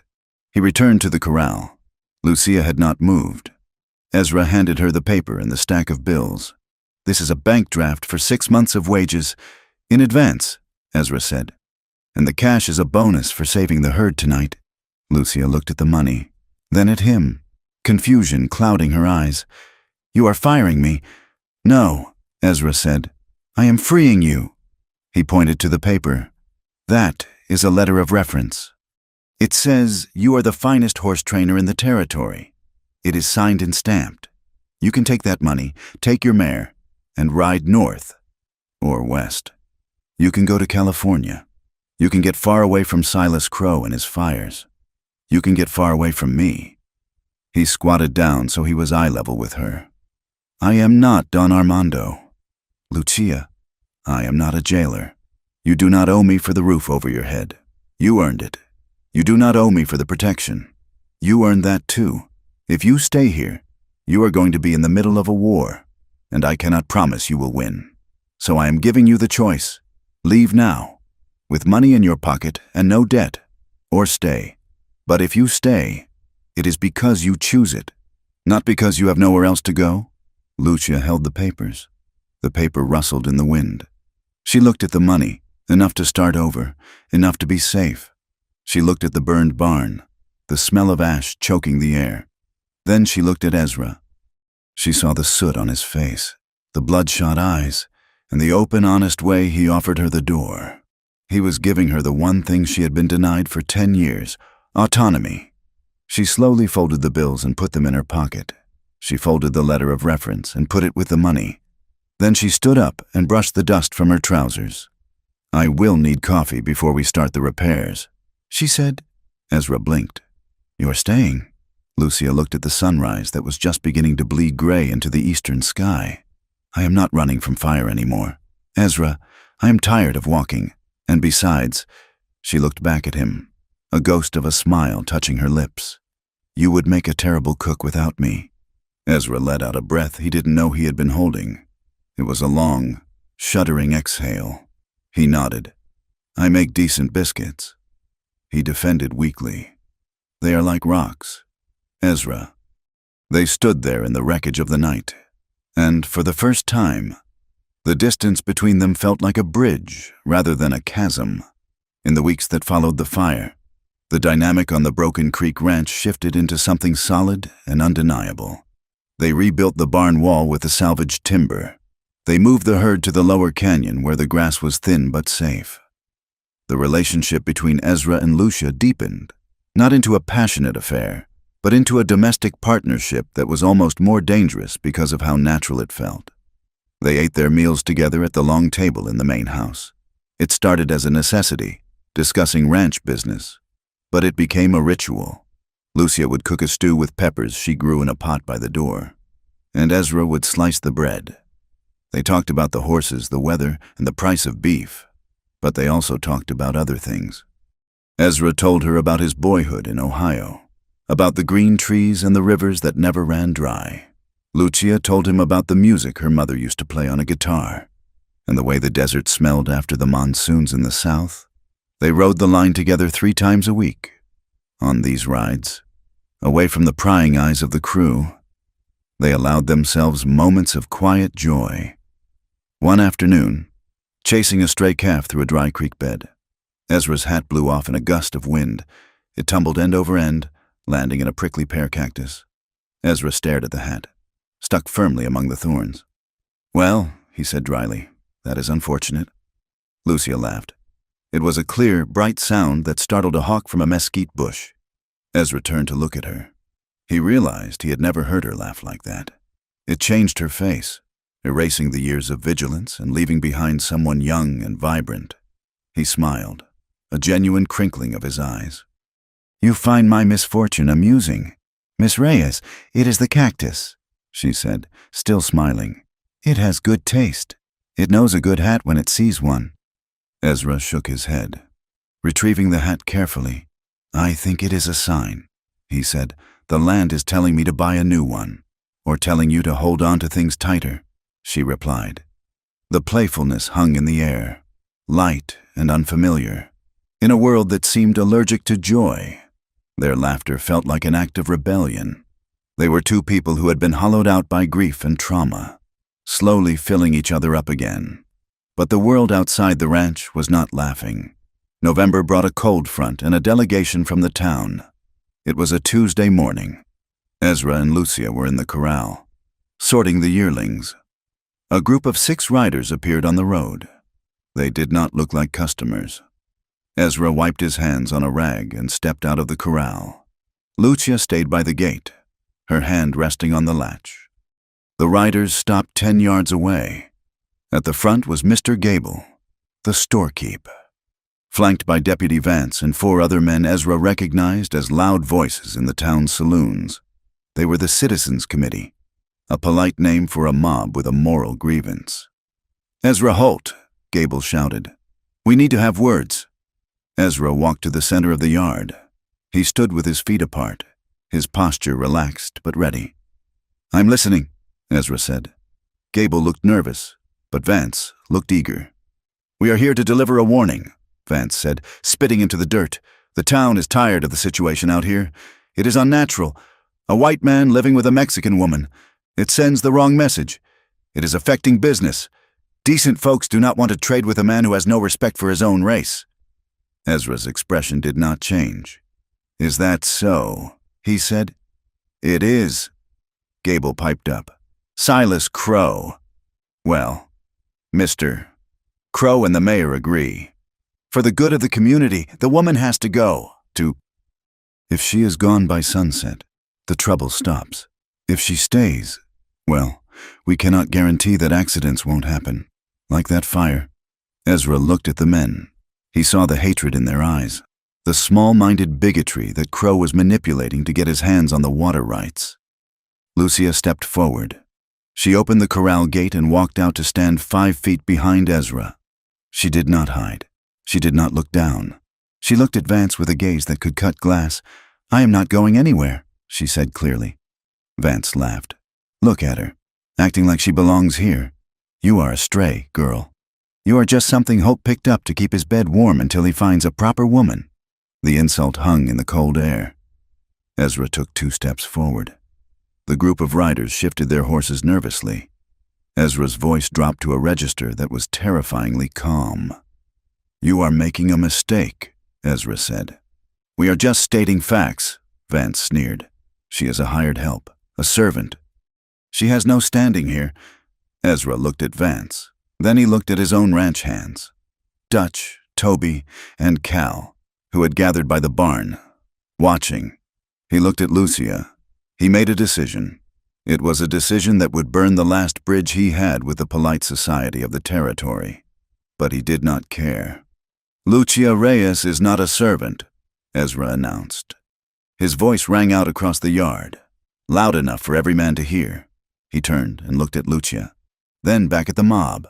She is the forewoman of the Broken Creek Ranch. Silence slammed into the yard. A forewoman. It was unheard of. A woman giving orders to men, a Mexican woman holding authority over white hands. It was a violation of every social code the West was built on. What did you say? Gable whispered. Aghast. You heard me, Ezra said. She is my partner in this operation. Her word is my word. If she tells you to leave, you leave. If she signs a check, the bank honors it. She is not help. She is management. And she is my equal on this land. Vance's face turned a violent shade of red. You are out of your mind. Holt, you are elevating a greaser to boss? You are spitting in the face of every white man in the territory. I am spitting in your face. Vance, Ezra said. Now get off my land, before the forewoman orders the boys to open fire. Ezra gestured to the barn. Dutch and Cal had stepped forward, and in their hands, they held Winchester rifles. They were leveled at the deputation. Dutch spat a stream of tobacco juice. "You heard the boss," Dutch said. "And you heard the lady. Right on." Vance looked at the rifles, then at Ezra, and finally at Lucia. He saw something in her eyes that frightened him. The absolute lack of fear of a woman who has already survived hell. "This is not over," Vance hissed. "Crow will hear about this. You just signed your death warrant. Holt. And hers too. Turn around," Ezra said. The group wheeled their horses and galloped away, kicking up a cloud of dust that drifted back over the ranch. Ezra turned to Lucia. She was staring at him, her mouth slightly open. The shock was plain on her face. He had just given her a title that offered legal protection, status, and authority. He had just made her a target. Yes, but he had also made her a queen in her own domain. "You did not have to do that," she said softly. Ezra adjusted his hat. "Yes, I did, because it is the truth. You run this place as much as I do. It is time they knew it." Lucia looked at the dust settling on the road. "They will kill us for this," she said. "Maybe," Ezra replied. "But they will have to look us in the eye when they do it." In the opulent office of the syndicate headquarters in Agate Creek, Silas Crow sat behind a mahogany desk. He was a man of sharp angles and expensive suits, a predator wrapped in silk. Vance stood before him, hat in hand, recounting the events at the ranch. He called her forewoman, Mr. Crow. He said she is his equal. He had his men point guns at us. Crow listened, his fingers steepled. He did not yell. He did not throw things. He was far too dangerous for that. He smiled, a cold, mirthless expression. "His equal?" Crow repeated softly. "Yes, sir," in front of everyone. Crow stood up and walked to the window, looking out at the town he effectively owned. "Ezra Holt is a fool," Crow said. "If he had just kept her as a mistress, the town would have grumbled but looked away. Men have vices. But to elevate her, to give her power, to tell the world that a Mexican woman is as good as a white man?" Crow turned back to the room. His eyes were hard as diamonds. "That is not a vice. Vance, that is a revolution. And revolutions must be crushed." He walked to his desk and opened a drawer. He pulled out a fresh stack of legal papers and a heavy box of ammunition. "He wants to play the law? We will ruin him in court. He wants to play the gunman? We will bury him in the desert." Crow looked at Vance. "Send for the regulators, the ones from Texas, the ones who do not ask questions. I want Ezra Holt bankrupt. And I want the woman—" He paused, the cruelty shining in his eyes. "I want the woman broken. I want her to wish she had stayed in the fire." Crow blew out the match he had just lit for his cigar. "Burn them down," he whispered. "Burn them all the way down." The summons arrived on a Tuesday, carried by a deputy who refused to look Ezra Holt in the eye. The paper was heavy, thick with official seals, and it smelled of the stale air of a courthouse back room. It was a writ of contest regarding the water rights of the Broken Creek Ranch, citing an obscure survey error from 1852. Ezra stood on the porch, the paper rattling in the cold November wind. The legal language was dense, but the intent was clear. Silas Crow was not just trying to burn them out. He was trying to erase them with ink. The writ claimed that the creek's primary access point belonged to the public domain, which the syndicate had conveniently petitioned to manage. If the judge in Agate Creek ruled on this, the ranch would be dry within a month. And the judge in Agate Creek was Judge Pemsel, a man whose gambling debts were widely known and frequently paid by men like Crow. "We cannot fight this here," Ezra said, walking into the kitchen where Lucia was oiling a bridle. "Pemsel will bang his gavel before we even take our seats. We have to go to the county seat. We have to file a counter-petition with the district court in Silverton." Lucia looked up. She saw the grim set of his jaw. "Silverton is a 3-day ride," she said, "through the canyon country." "I know," Ezra replied. "But if we do not go, we lose the water. And if we lose the water, the cattle die." "I am coming with you," Lucia stated. It was not a question. Ezra hesitated. The road to Silverton was desolate, a winding snake of treacherous geology that offered 100 places for an ambush. But he looked at her, at the way her hands moved confidently over the leather. at the set of her shoulders, and realized that leaving her here was no safer. The ranch was a target, and she was the bullseye. "Pack a bag," Ezra said. "We leave at first light." The journey began under a sky the color of bruised iron. They took the buckboard wagon, loaded with supplies and a heavy lockbox containing every deed, tax receipt, and survey map Ezra had inherited from his father. They also took rifles. Ezra kept a Winchester across his knees, and Lucia had a smaller carbine tucked into the boot of the wagon seat. The hostility of Agate Creek was a physical weight as they rolled through town. Men stopped on the boardwalks to watch them pass, their faces hard and unreadable. A woman sweeping her stoop paused and spat onto the dirt as Lucia rode by. Lucia did not flinch. She kept her eyes on the horizon, her spine straight, refusing to acknowledge the insult. They made good time the first day, pushing the team hard across the flatlands before the terrain began to rise into the jagged foothills. They camped that night in a dry wash, taking turns to watch the fire. The silence of the desert was deep, but it felt brittle, as if it might snap at any moment. On the second day, the trouble started. They were navigating a narrow pass known as Devil's Elbow, where the road cut sharply between a limestone cliff and a steep drop-off into a dry riverbed. The wagon hit a rut, a common enough occurrence, but the sound that followed was wrong. It was not the groan of wood under stress. It was the sharp crack of structural failure. The rear left wheel collapsed. The wagon lurched violently, tilting toward the drop-off. Ezra shouted, hauling back on the reins to stop the team before they dragged the vehicle over the edge. The horses danced and snorted, their hooves kicking up dust near the precipice. Ezra set the brake and jumped down. He examined the wheel. The rim had separated, but when he looked closer at the spokes, his blood ran cold. They had not broken from age. They had been sawed halfway through, the cuts filled with dark grease to hide the sabotage. "They tampered with it in town," Ezra said, his voice low. "They waited until we were on the pass." A gunshot echoed off the canyon walls. A puff of dust exploded from the wagon seat, inches from Lucia's hip. "Get down!" Ezra roared. He grabbed his rifle and dove behind the body of the wagon. Lucia was already moving, sliding from the seat and scrambling for cover behind the rear axle.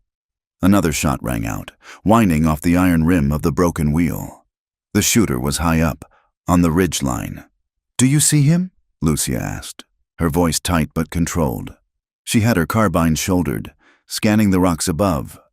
"No," Ezra said, working the lever of his Winchester. "He is behind the scrub oak. He is pinning us down." They were trapped.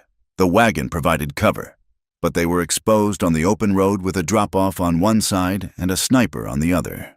If the shooter had friends, or if he decided to shoot the horses, they were dead. "I am going to draw his fire," Ezra said. "No," Lucia hissed. "That is suicide." Ezra looked at her. His blue eyes were fierce. "If I move to the rocks on the left, he has to track me. That gives you a shot. You're the better shot. Lucia, we both know it." He did not wait for her permission. Ezra sprinted from behind the wagon, diving toward a cluster of boulders 10 yards away. The hidden rifle cracked twice. Bullets kicked up dirt at Ezra's heels, but he made the cover. Lucia saw the flash of muzzle smoke. It came from a cleft in the limestone, 300 yards up. She rested her carbine on the wagon axle, took a breath, and let it out slowly. She did not think about the man she was trying to kill. She thought about the windage, the elevation, the mechanics of survival. She squeezed the trigger. Her carbine barked. On the ridge, a man cried out, a short, sharp sound. A rifle clattered down the cliff face, bouncing off the rocks, followed by the sound of boots scrambling away in panic. Ezra waited a full minute, scanning the ridge. Silence returned to the canyon. "He's gone," Ezra called out. "You winged him." He stood up and walked back to the wagon. He looked at the bullet hole in the wood of the seat, then at Lucia. She was lowering the rifle, her hands trembling now that the moment had passed. Ezra reached out and gripped her shoulder. It was a hard, grounding touch. "Good shooting," he said. Lucia looked at him, her eyes dark. They want us dead. Ezra, this is not about a lawsuit anymore.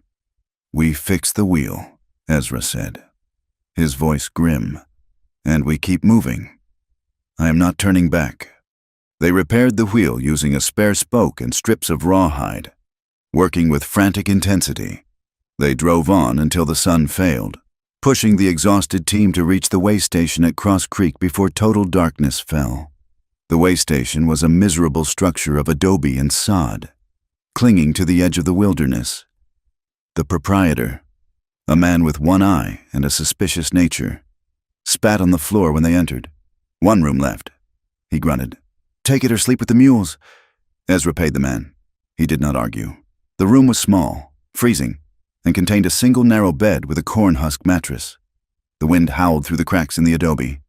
Ezra carried the lockbox inside, placing it in the corner, and barred the door. They were exhausted, covered in the dust of the road and the residue of fear. The adrenaline from the ambush was fading, leaving behind a raw, vibrating tension. Ezra poured water from a pitcher into a cracked basin. He stripped off his coat and shirt to wash the grit from his face and arms. The water was icy, but he needed the shock of it. Lucia sat on the edge of the bed, watching him. She watched the muscles in his back move as he scrubbed his skin. She saw the scars of his life, the barbed wire tear on his forearm, the burn from the branding iron, the sheer physical solidity of him. He turned, drying his face with a rough towel. He caught her watching him. The air in the room changed. It became heavy, charged with the same electricity that had been building between them for months.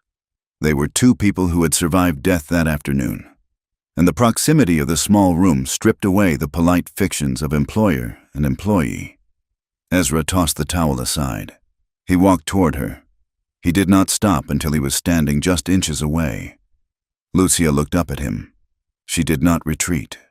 Her heart was hammering against her ribs, a rhythm of fear and desire that she could no longer separate. Ezra, she whispered. He reached out, his hand hovering near her face before he gently touched her cheek. His thumb traced the line of her jaw. His eyes were dark, filled with a hunger that terrified her, not because it was predatory, but because she felt it reflected in herself. We are alive, Ezra said softly. Lucia stood up. She was close enough to feel the heat of his skin. She remembered the kiss in the rain, the volatility of it. She wanted that obliteration again. She wanted to forget the sniper, the fire, and the memories of Don Armando in the arms of a man who looked at her as if she were the only truth in the world. She leaned in, her hand rising to touch his bare chest, her fingers grazing the hair over his heart. Ezra's breath hitched. He began to lower his head, his eyes closing. Then he stopped. He froze, his forehead resting against hers. He took a ragged breath and pulled back, just an inch. He took her hand, the one resting on his chest, and held it firmly, stopping its movement. No, he rasped. Not tonight. Lucia blinked, confusion and a sharp sting of rejection flashing in her eyes. Why? She asked, her voice trembling. Ezra looked at her, and the tenderness in his expression broke her heart. Because you are scared, Lucia, because we were almost killed today, and because if we do this now, in this room, with the fear still in our blood, it will be just another desperate thing, just another escape. He squeezed her hand. I want you, he said. The truth of it stark and unashamed. I want you more than I have wanted anything in 10 years, but I want you when you are not running. I want you when we are safe. I want it to be a choice, not a reaction. Lucia stared at him. She realized then that he was protecting her, even from himself.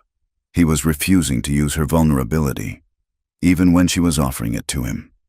Don Armando had taken her when she was weak. Ezra Holt was waiting for her to be strong. She pulled her hand away, not in anger, but in wonder. She sat back down on the bed, wrapping her arms around herself. You are a stubborn man. Ezra Holt, I have been told, he said, a faint smile touching his lips. He grabbed the extra blanket from his bedroll and moved to the corner of the room. Near the door. You take the bed, he said. I will sleep by the door. He blew out the lamp, plunging the room into darkness. But in the dark, the distance between them felt smaller than it ever had before. Silverton was a bustling mining town that served as the county seat. It was noisy, dirty, and alive with the commerce of silver and cattle. Ezra and Lucia did not waste time. They went straight to the district courthouse. They found a lawyer named Elias Abernathy.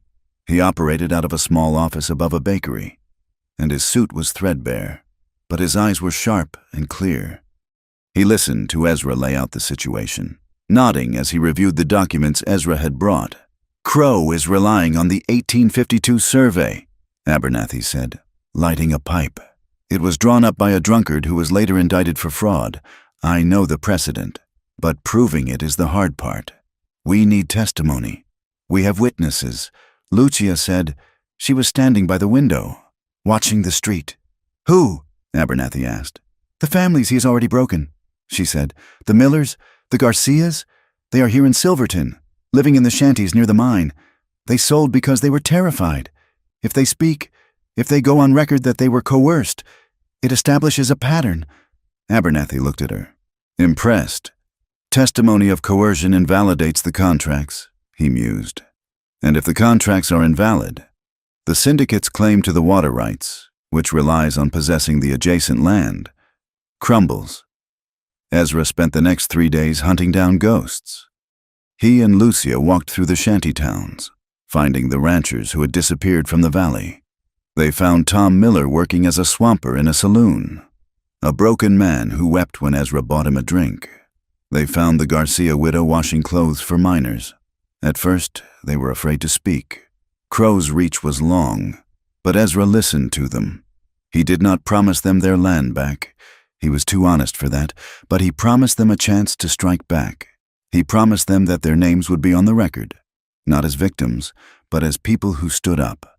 We are filing the counterpetition tomorrow, Abernathy told them on the 4th day. And I have found something else. The original land grant for your section. Ezra. It explicitly ties the water rights to the homestead, regardless of grazing boundaries. Crow's lawyers missed it because it was written in Spanish.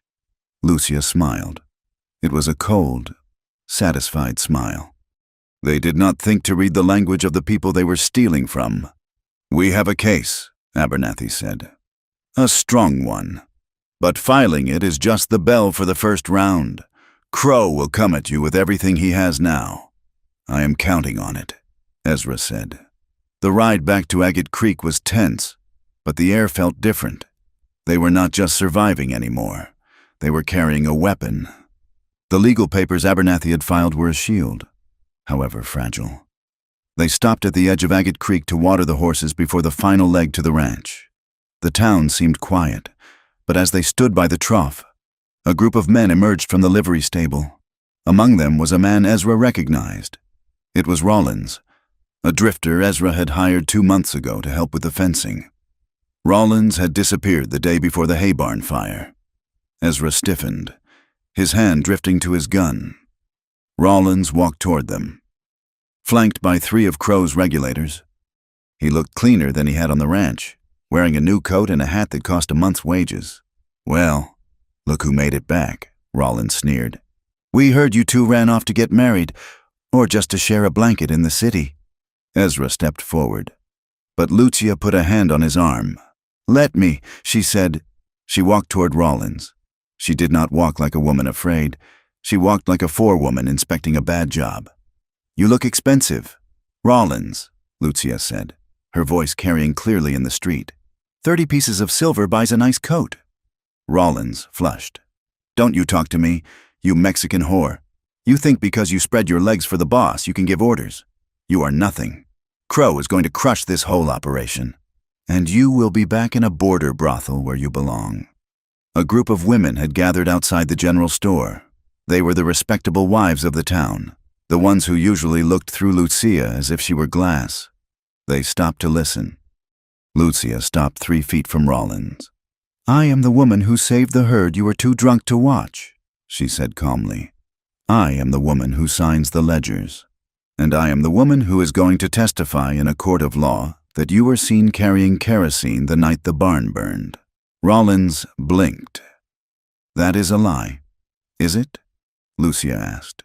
"You seem nervous." "Rollins, did Crow tell you he would protect you, just like he protected the Millers, just like he protects everyone until he is done with them?" She turned to the crowd. She looked at the women. "My name is Lucia Reyes. I am a partner in the Broken Creek Ranch, and I do not hide behind hired guns to speak my mind." She turned back to Rollins, her eyes blazing. "Get out of my way." Rollins hesitated. He looked at his friends, but they looked uneasy. There was a power in her dignity that was hard to combat with simple insults. He stepped aside, spitting on the ground to save face, but he moved. As Lucia walked back to the wagon, she caught the eye of Mrs. Gable, the storekeeper's wife. Mrs. Gable did not smile, but she gave a nearly imperceptible nod. It was not friendship, but it was respect. Ezra helped Lucia into the wagon. "You started a fire of your own," he murmured. "Let us go home," she said. They crested the final ridge that overlooked the Broken Creek Ranch just as the sun was setting. The sky was a bruised purple, beautiful and indifferent. Ezra pulled the horses up short. "Oh God," he breathed. The main house still stood, and the stable was intact. But the main corral, the sturdy oak fencing that Ezra's father had built with his own hands 40 years ago, was destroyed. It had been smashed to kindling, the posts ripped from the earth as if by a giant hand. The cattle that had been penned there were gone, scattered into the darkening wilderness. But it was not just the destruction of the wood that stopped their hearts.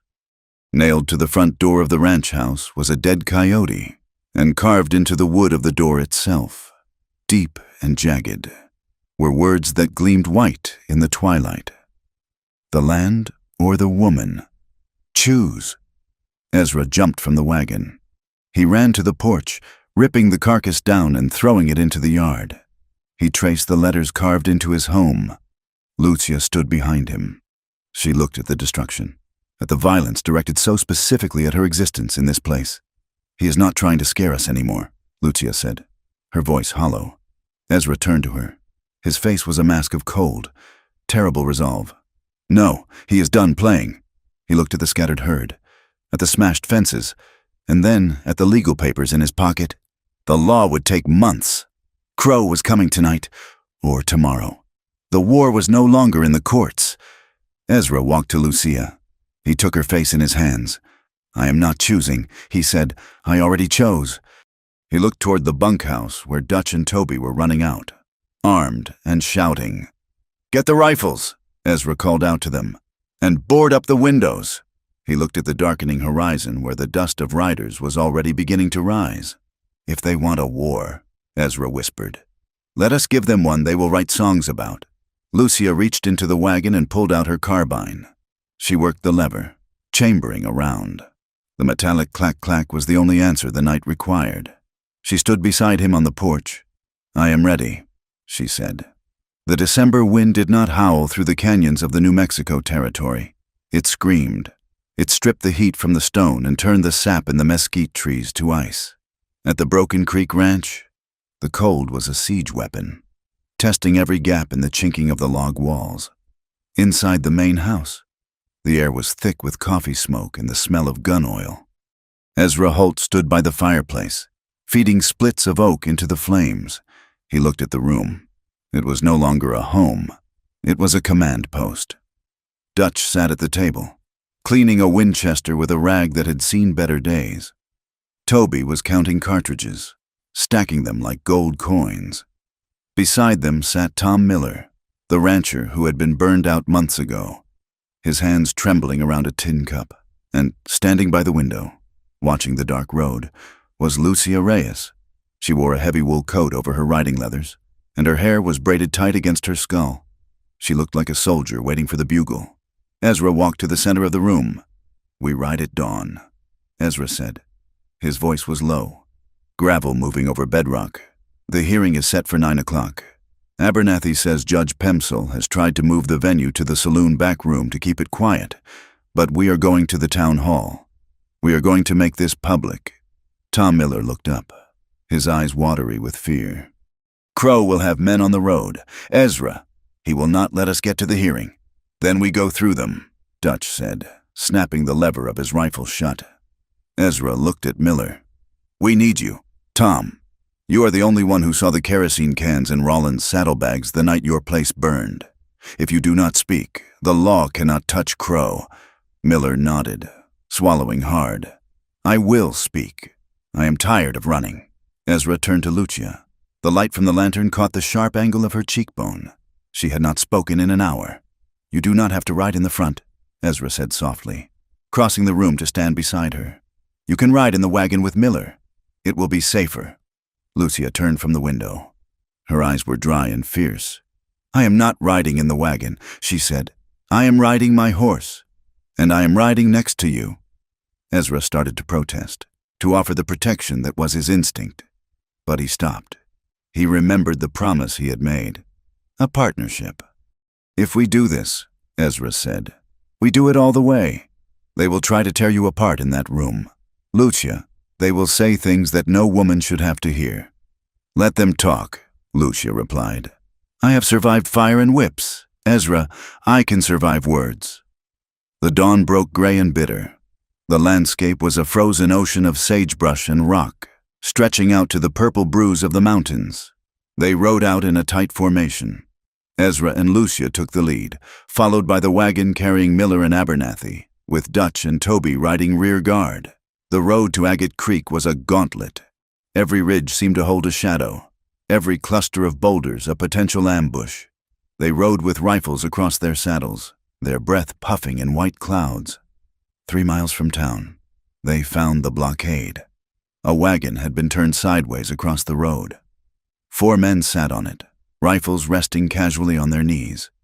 It was Stark, Crow's head enforcer, and 3 of the Texas regulators. Ezra held up a hand, halting his party.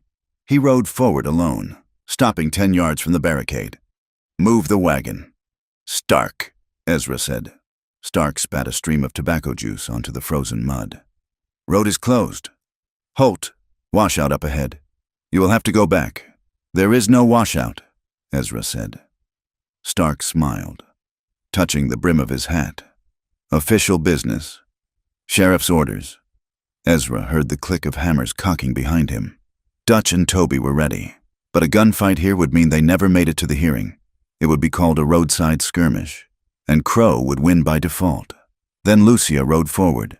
She brought her roan mare up alongside Ezra's black gelding. She looked at Stark. We are not going back, she said. Stark laughed. Look at this. The help is giving orders. Lucia reached into her saddlebag. She did not pull a gun. She pulled a heavy brass bell, the kind used for signaling cattle in the brush. She rang it hard, the sharp, metallic sound cutting through the cold air.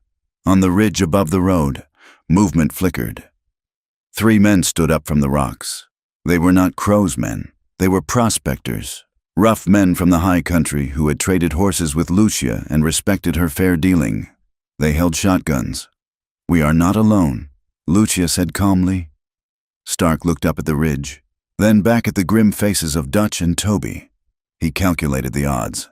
He was paid to kill, but he was not paid to die. He swore under his breath and kicked the brake on the wagon. Move it, he signaled to his men. The regulators grumbled but hauled the wagon aside, opening a gap just wide enough for a single rider. Ezra looked at Lucia. A flicker of admiration heated his chest, warm enough to fight the winter chill. Prospectors? He asked quietly as they passed the sullen enforcers. I fixed a mule for their leader last month, she whispered. I called in a favor. You are full of surprises. Miss Reyes, I am full of survival. Mr. Holt. The Agate Creek Town Hall was a drafty wooden structure that smelled of sawdust and unwashed bodies. It was packed. Crow had filled the front rows with his supporters, but the back of the room was crowded with townspeople, shopkeepers, wives, miners, who had come to see the spectacle. Judge Pemsel sat at a table on a raised platform. He looked nervous, wiping sweat from his forehead despite the cold. Silas Crow sat at the plaintiff's table, looking immaculate in a charcoal suit, his face a mask of bored confidence. Ezra, Lucia and Abernathy took their seats at the defendant's table. The crowd murmured.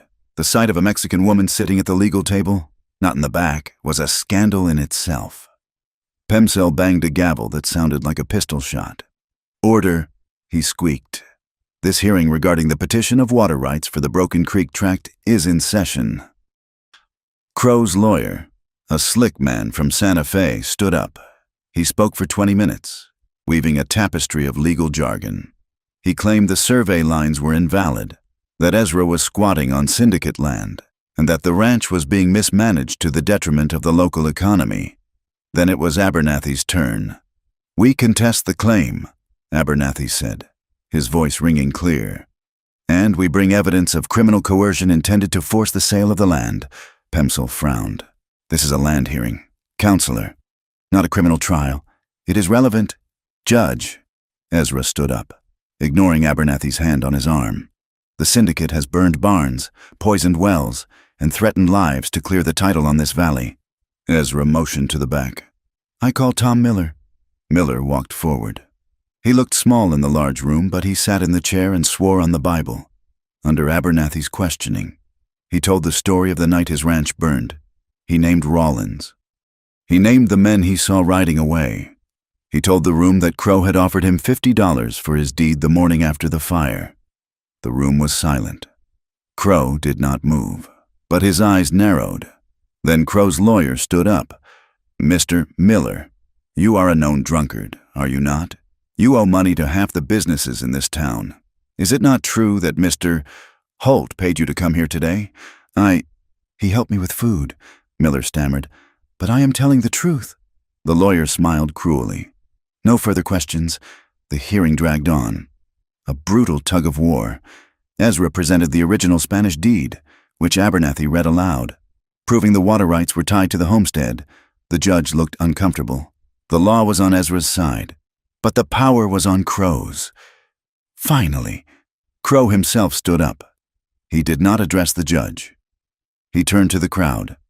"We are arguing over paper," he said, his voice smooth and projecting to the back of the room. "But the real issue is character. A man who cannot manage his own morality cannot manage the county's water."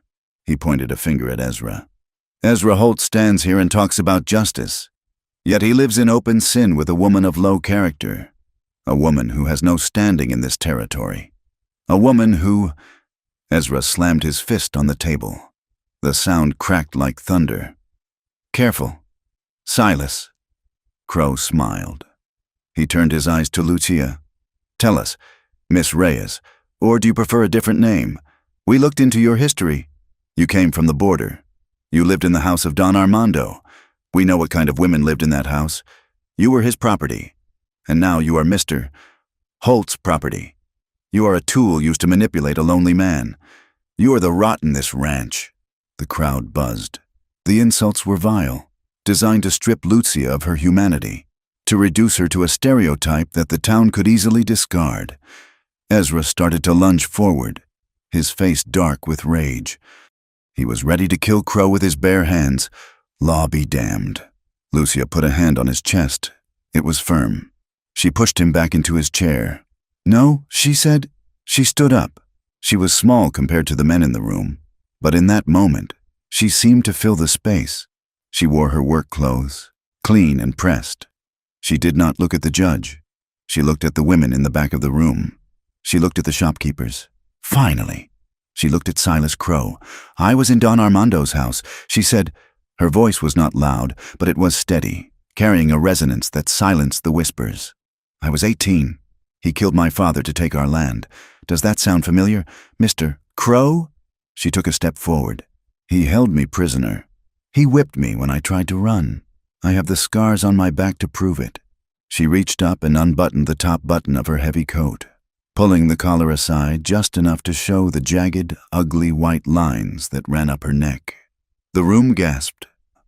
It was a map of brutality that no words could deny. "I am not a rot," Lucia said. "I am a survivor. I worked the land better than any man on your payroll. I saved the herd you tried to burn. I broke the horses you were too afraid to ride." She looked at Ezra, and for a second, her face softened with a fierce pride. I am not this man's property. I am his partner, and I am the forewoman of the Broken Creek Ranch. You call it sin because you are afraid of it. You are afraid of a woman you cannot buy and a man you cannot break. She turned to the judge. You can steal the water. Judge, you can rewrite the maps. But everyone in this room knows the truth now. You are not fighting for the law. You are fighting for a thief. She sat down. The silence that followed was absolute. It was the sound of a community's conscience waking up. Judge Pemsil looked at the crowd. He saw the faces of the miners, the wives, even the deputy, looking at Crow with a new, cold scrutiny. He realized the wind had changed. I will take this under advisement, Pemsil stammered. Court is recessed. The chaos erupted the moment they stepped outside. Ezra and Lucia walked out of the town hall into the bright, cold sunlight. They were halfway to their horses when Stark and the regulators moved. They did not wait for an order. They saw their power slipping away, and they reacted with violence. "Hold it!" Stark shouted. He lunged for Ezra, grabbing his shoulder to spin him around.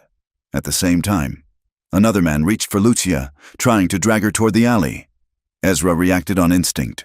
He drove an elbow into Stark's ribs and drew his revolver, but he didn't fire. He was surrounded. Crow stepped out onto the porch of the town hall. "Arrest them!" Crow shouted. "They assaulted my men!" Deputy Vance hesitated. He looked at Ezra, gun drawn but held low. He looked at Lucia, who had drawn a knife from her boot and was holding the second attacker at bay. And then the town moved. It was not a dramatic charge. It was a wall of bodies. The prospectors from the hills stepped off the boardwalk. The blacksmith walked into the street holding a hammer. Mrs. Gable, the storekeeper's wife, stepped in front of the deputy. "That is enough. Silas, Mr. Gable shouted. Crow froze. He looked at the faces. These were the people he had bullied, bribed, and intimidated for 5 years. But Lucia's testimony had broken the spell. They saw the scars. They saw the reality of his greed. Stark looked around. He saw 50 armed citizens closing the circle. He released Ezra and took a step back, his hands raised. "It is over," Stark said to Crow. "I am not dying for your water rights." The sheriff, a man who had been conveniently absent for weeks, finally pushed through the crowd. He looked at the mood of the town and made the only political choice left to him. "Crow," the sheriff said, "we have a warrant for your arrest regarding the arson at the Miller place. Mr. Miller just swore out the affidavit." Crow looked at Ezra, his face twisted with hate. "You won nothing. Holt, the ranch is dead." Ezra holstered his gun. He put his arm around Lucia, pulling her close. "The ranch is just dirt. Silas, I have everything that matters. The victory cost them." The ride back to the ranch was slow. Ezra had a split lip and a bruised rib from the scuffle. The legal fees would take half their savings, and the herd was still scattered. The winter would be hard. They would have to sell the best horses just to buy grain. But when they rode under the arch of the ranch gate, the feeling was not of defeat. It was of ownership. They dismounted at the barn. The sun was setting, casting long, golden shadows across the cracked earth. The wind had died down, leaving the air crisp and still. Ezra handed the reins to Dutch, who was grinning through a swollen eye. "Put them up, Dutch." "Extra grain tonight."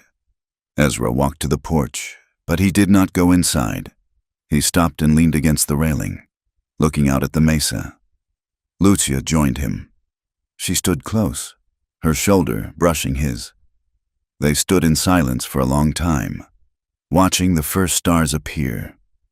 "I spoke to Abernathy before we left," Ezra said. Lucia looked at him. "About the trial?" "No, about the deed." Ezra reached into his coat pocket. He pulled out a folded document. It was not a court order. It was a transfer of title. "I signed over 50% of the Broken Creek Ranch to you," Ezra said. "It is filed with the county clerk.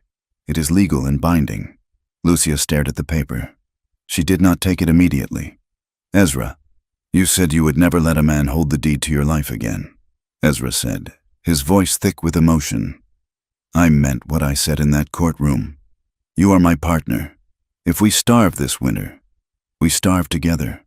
If we prosper together. Your name is on the land. Lucia. No one can ever put you off it. Not Crow, not the town, not even me. Lucia took the paper. Her hands were shaking. She looked at the ink. Seeing her name, Lucia Reyes, written in the script of ownership. It was the first time in her life she had owned anything that could not be carried in a saddlebag. She looked up at Ezra. Tears stood in her eyes. Silver in the starlight. You are a fool. Ezra Holt, she whispered, giving half your land to a stray. Ezra turned to her. He took her face in his hands, his thumbs brushing away the tears. I am the smartest man in the territory, he said. He kissed her. It was not desperate like the kiss in the rain, or restrained like the moment in the hotel. It was a promise. It was deep, slow, and filled with the quiet certainty of a man who has come home. I have one more question, Ezra said, pulling back just enough to look into her dark eyes. Lucia smiled, a true, unguarded smile that lit up the night. If it is about cooking, the answer is still no. Ezra laughed. It was a good sound. No, I was going to ask if you would marry me. In the spring, in the daylight, in front of the whole damn town. Lucia looked at the ring of mountains surrounding them. She thought of the prejudice that would still be there tomorrow. She thought of the hard work ahead. And she thought of the man standing before her, who had fought the world to stand at her side. In the spring, she said, in the daylight. The story ends not with a wedding, but with a ride. It was early morning.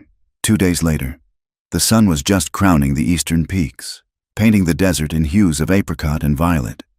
Ezra and Lucia rode the southern boundary line. The air was cold, but the horses were fresh. They crested a rise and stopped, looking out over the valley. The ranch lay below them, battered but standing. Smoke curled from the chimney. The cattle were grazing in the lower pasture. Ezra looked at Lucia. She sat tall in the saddle, her hat pulled low, her eyes scanning the horizon, not for threats this time, but for possibilities. She felt his gaze and turned. What are you looking at? She asked. Everything, Ezra said. He reached out his hand. Lucia took it. They sat there for a moment, hand in hand, two scarred people on tired horses, holding the line against the vast, indifferent world. Then, Lucia squeezed his hand and released it. She gathered her reins. Come on, partner, she said, spurring her horse forward. We have fences to mend. They rode down the slope together, into the light. Thank you for journeying with me through the dust and determination of the New Mexico territory.